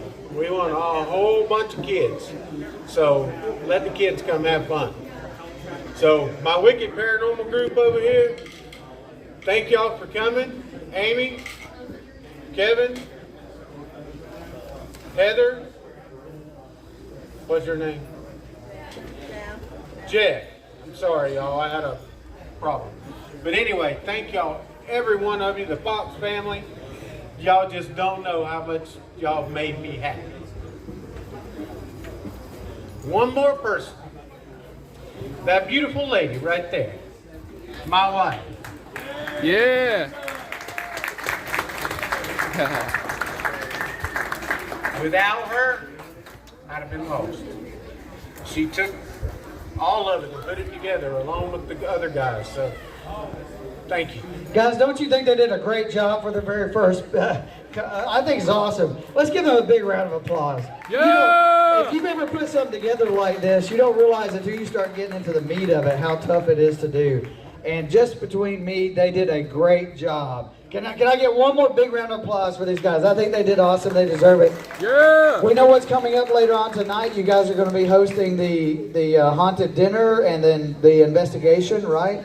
And again, so make sure if you're going to take part of that. If you didn't know about that, go ahead and get with them. I think there's plenty more space for plenty more investigators, right?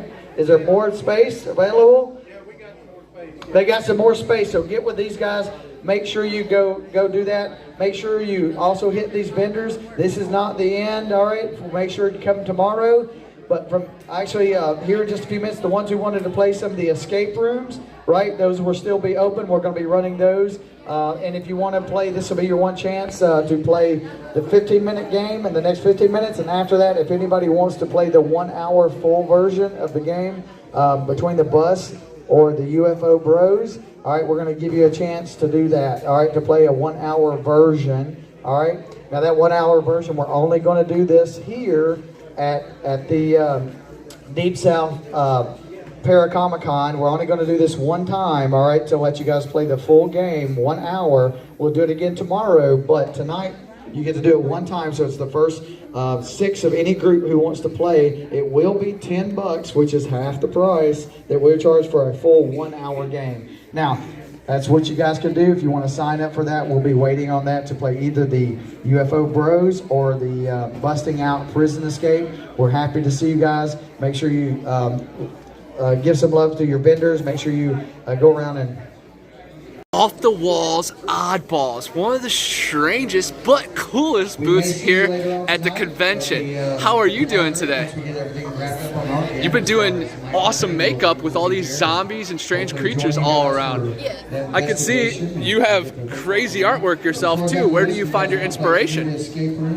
You can go ahead and sign up for that. Yeah, you just wake up in the morning. No, it should be in my brain when I sleep. Yeah, that's cool. What's your favorite piece of art right here? I like that answer. That is cool. I like this one because you got the, the pineal gland, all-seeing eye that sees it all. Oh man. This From canvases you never played in an escape room with super paper fun. We have one right here in Millville. We have 6 2. games. One of them is actually a Whoa. And it's the only that is crazy. And our whole body is. whoa, look at that. Hopefully we don't get taken down for YouTube for that, but thank you, Lucky Lucy. Hey, we're being stalked by a zombie.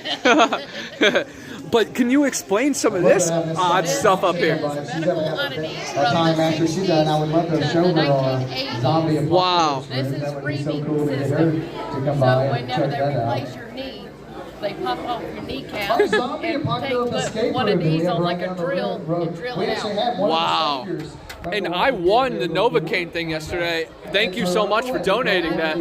Yes. And this is From the actual blue sequel, one of them from the series, yeah. We had Wow. This is before they had But, embalming and before they had Whoa. So you see all the holes in it? Yeah. It has two purposes. One, they slid the blocks of ice underneath. If you win, Two, for the blood to drain. That is unreal. But the craftsmanship of it is unbelievable. You got the ducktail right here, Yeah. and then, I mean, you have to have the holes. Well, why not do All your right, so here's the advertising? winner. Yeah, I know. I love seeing how it spells it out in the light behind it. And this actually lifts up for the, you can lift the body up and everything. That's impressive. That's more impressive than a lot of stuff they throw us on now. Yes, You know, exactly. that's crazy. Were the Novocaine ones used? Oh, all of this stuff was used. All used. Wow. I'm gonna try to use the Novocaine ones as a prop for a future movie because that looks crazy. So I'll make sure to send you the link and we'll give you a special thanks or something. You know, that'd be super cool. Wow, look at all these gadgets. It's just so. These are stretchers. 837. Raise your hand if you Whoa. have 837. They cut, Raise your hand up cut there. We have one like more your to go. chest open. That's our Yeah. 837. Yeah. Oh my gosh. It's amazing how the human body can withstand it, though. You know. Yeah, the reamers alone.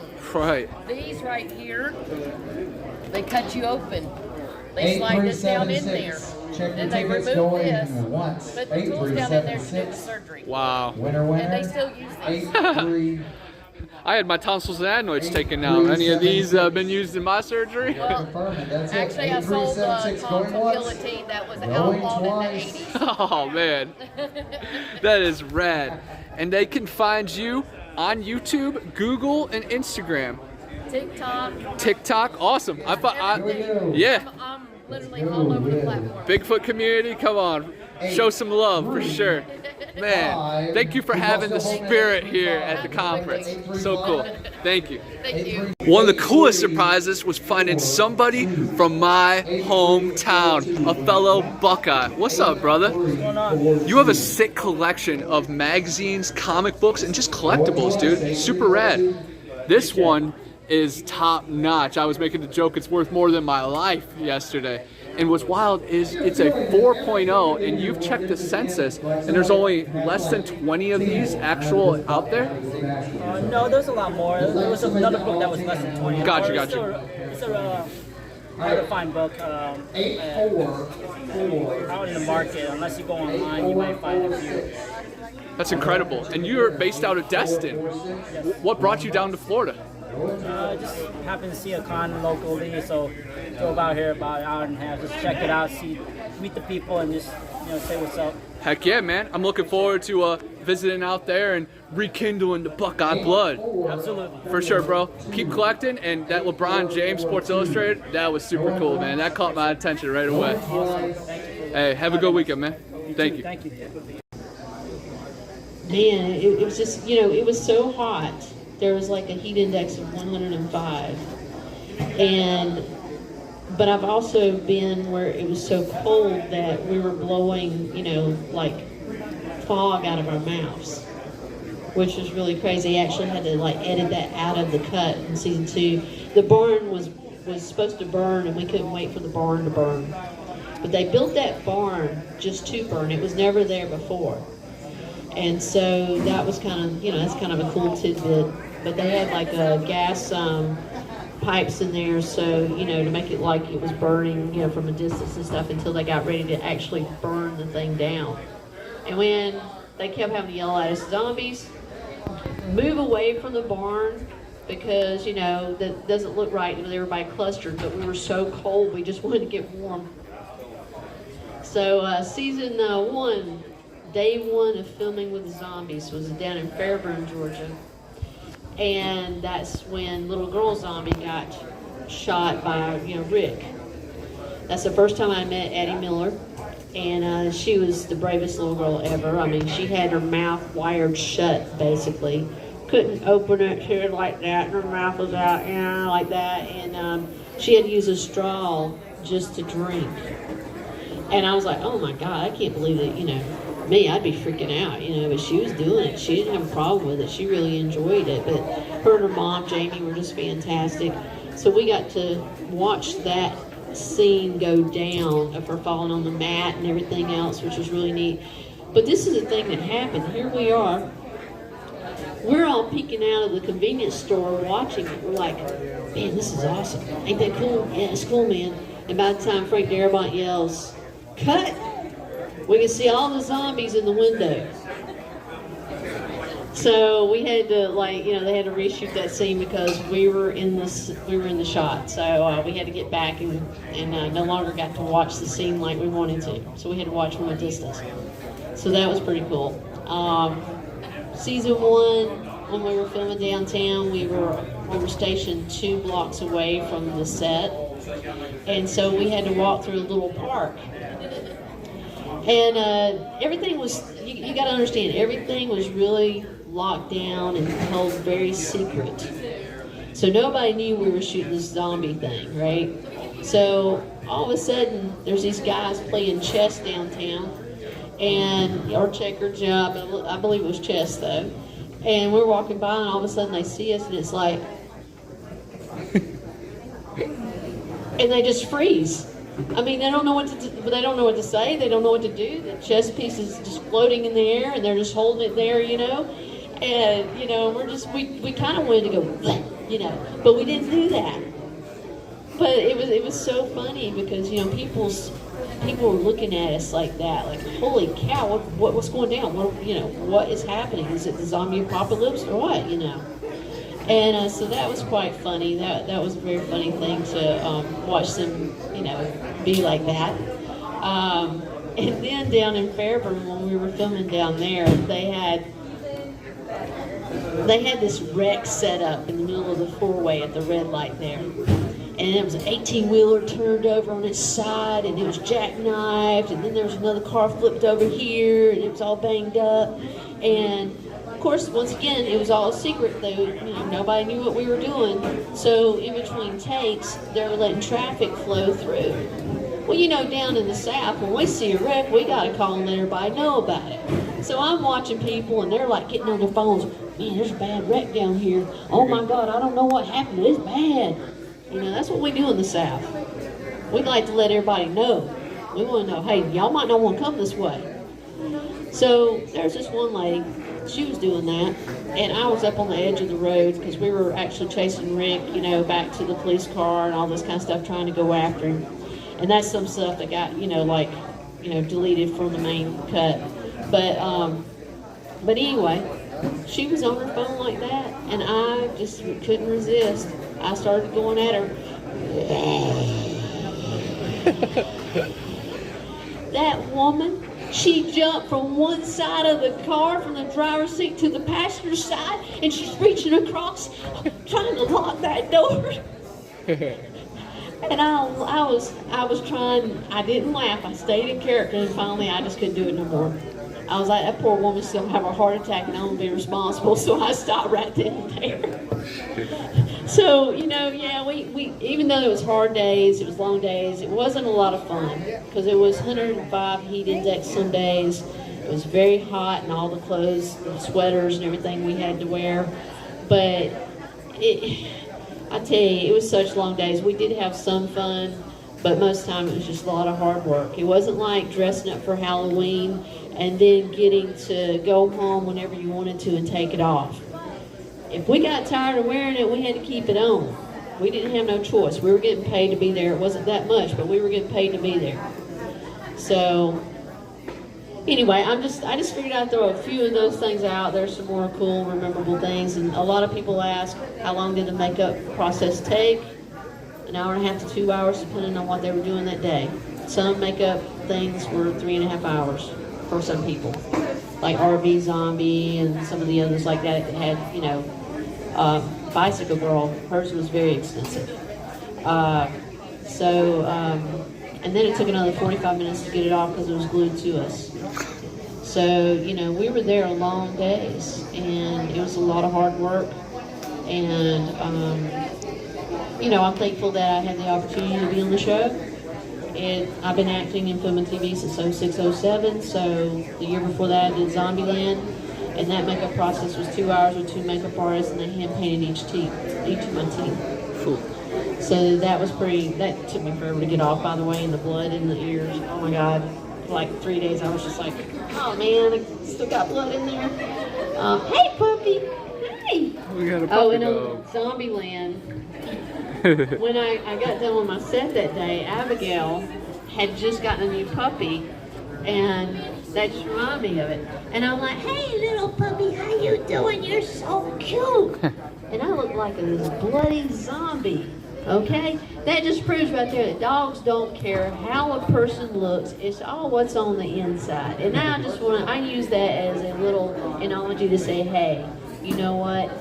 It's all what goes on the inside that makes us who we are. And we always need to be kind to each other. Show kindness, show love. Be thoughtful and mindful of everybody else around you. So that's my message for everybody today. I've always told people the world is my canvas and I'm ready to paint. And I've always told people to keep your dreams in front of you, because if you ever lose sight of them, you can't reach them.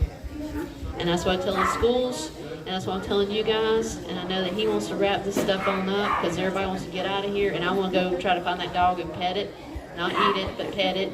So anyway, I thank everybody for being here. This has been a great convention, and I appreciate you guys listening to me. I tried to wrap and condense everything into a short time, and thank you so much. Thanks so much for being here, and thanks for having me. Thank you. What a way to end today. What a way to win away. Give her another big round of applause. Our very own Miss Sonia Thompson, the official Walking Dead zombie of the conference. All right, so guys, it's been a blessing. Go ahead and some of those vendors are breaking down, but they will be, make sure you come back tomorrow and let's finish this thing out. But if you guys are going to be part of the investigation later on, make sure you get with them. If you don't quite know all the way with the maps, follow them. Hey Stan, are you guys going to do like a big thing, a meet somewhere? Are they going to individually kind of travel, or do you have the way they're going to travel there? Or?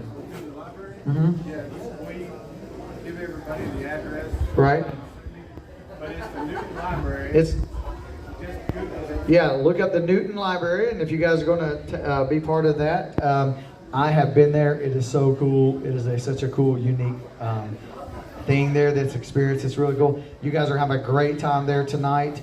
Also, I think with that, like I said, we do have one more chances to play the escape rooms if you guys want to do that. But make your way up there. And what else do they need to know other than when's the official start dinner time? I forgot to look. Dinner's 8. Dinner's 8? 8 to 10. And the investigation is 10 to 2 a.m. 8 to 10? 10 to 2. All right. So guys, make sure you go and go check that out and make sure you're safe getting there. And guys, they'll see you there. And that's going to be a wrap for today. And we'll see you back tomorrow. All right. Thank you guys. These Cinnamon Toast Crunch suckers were so good. I had to get a couple extra ones for home. Wow, what a magical conference.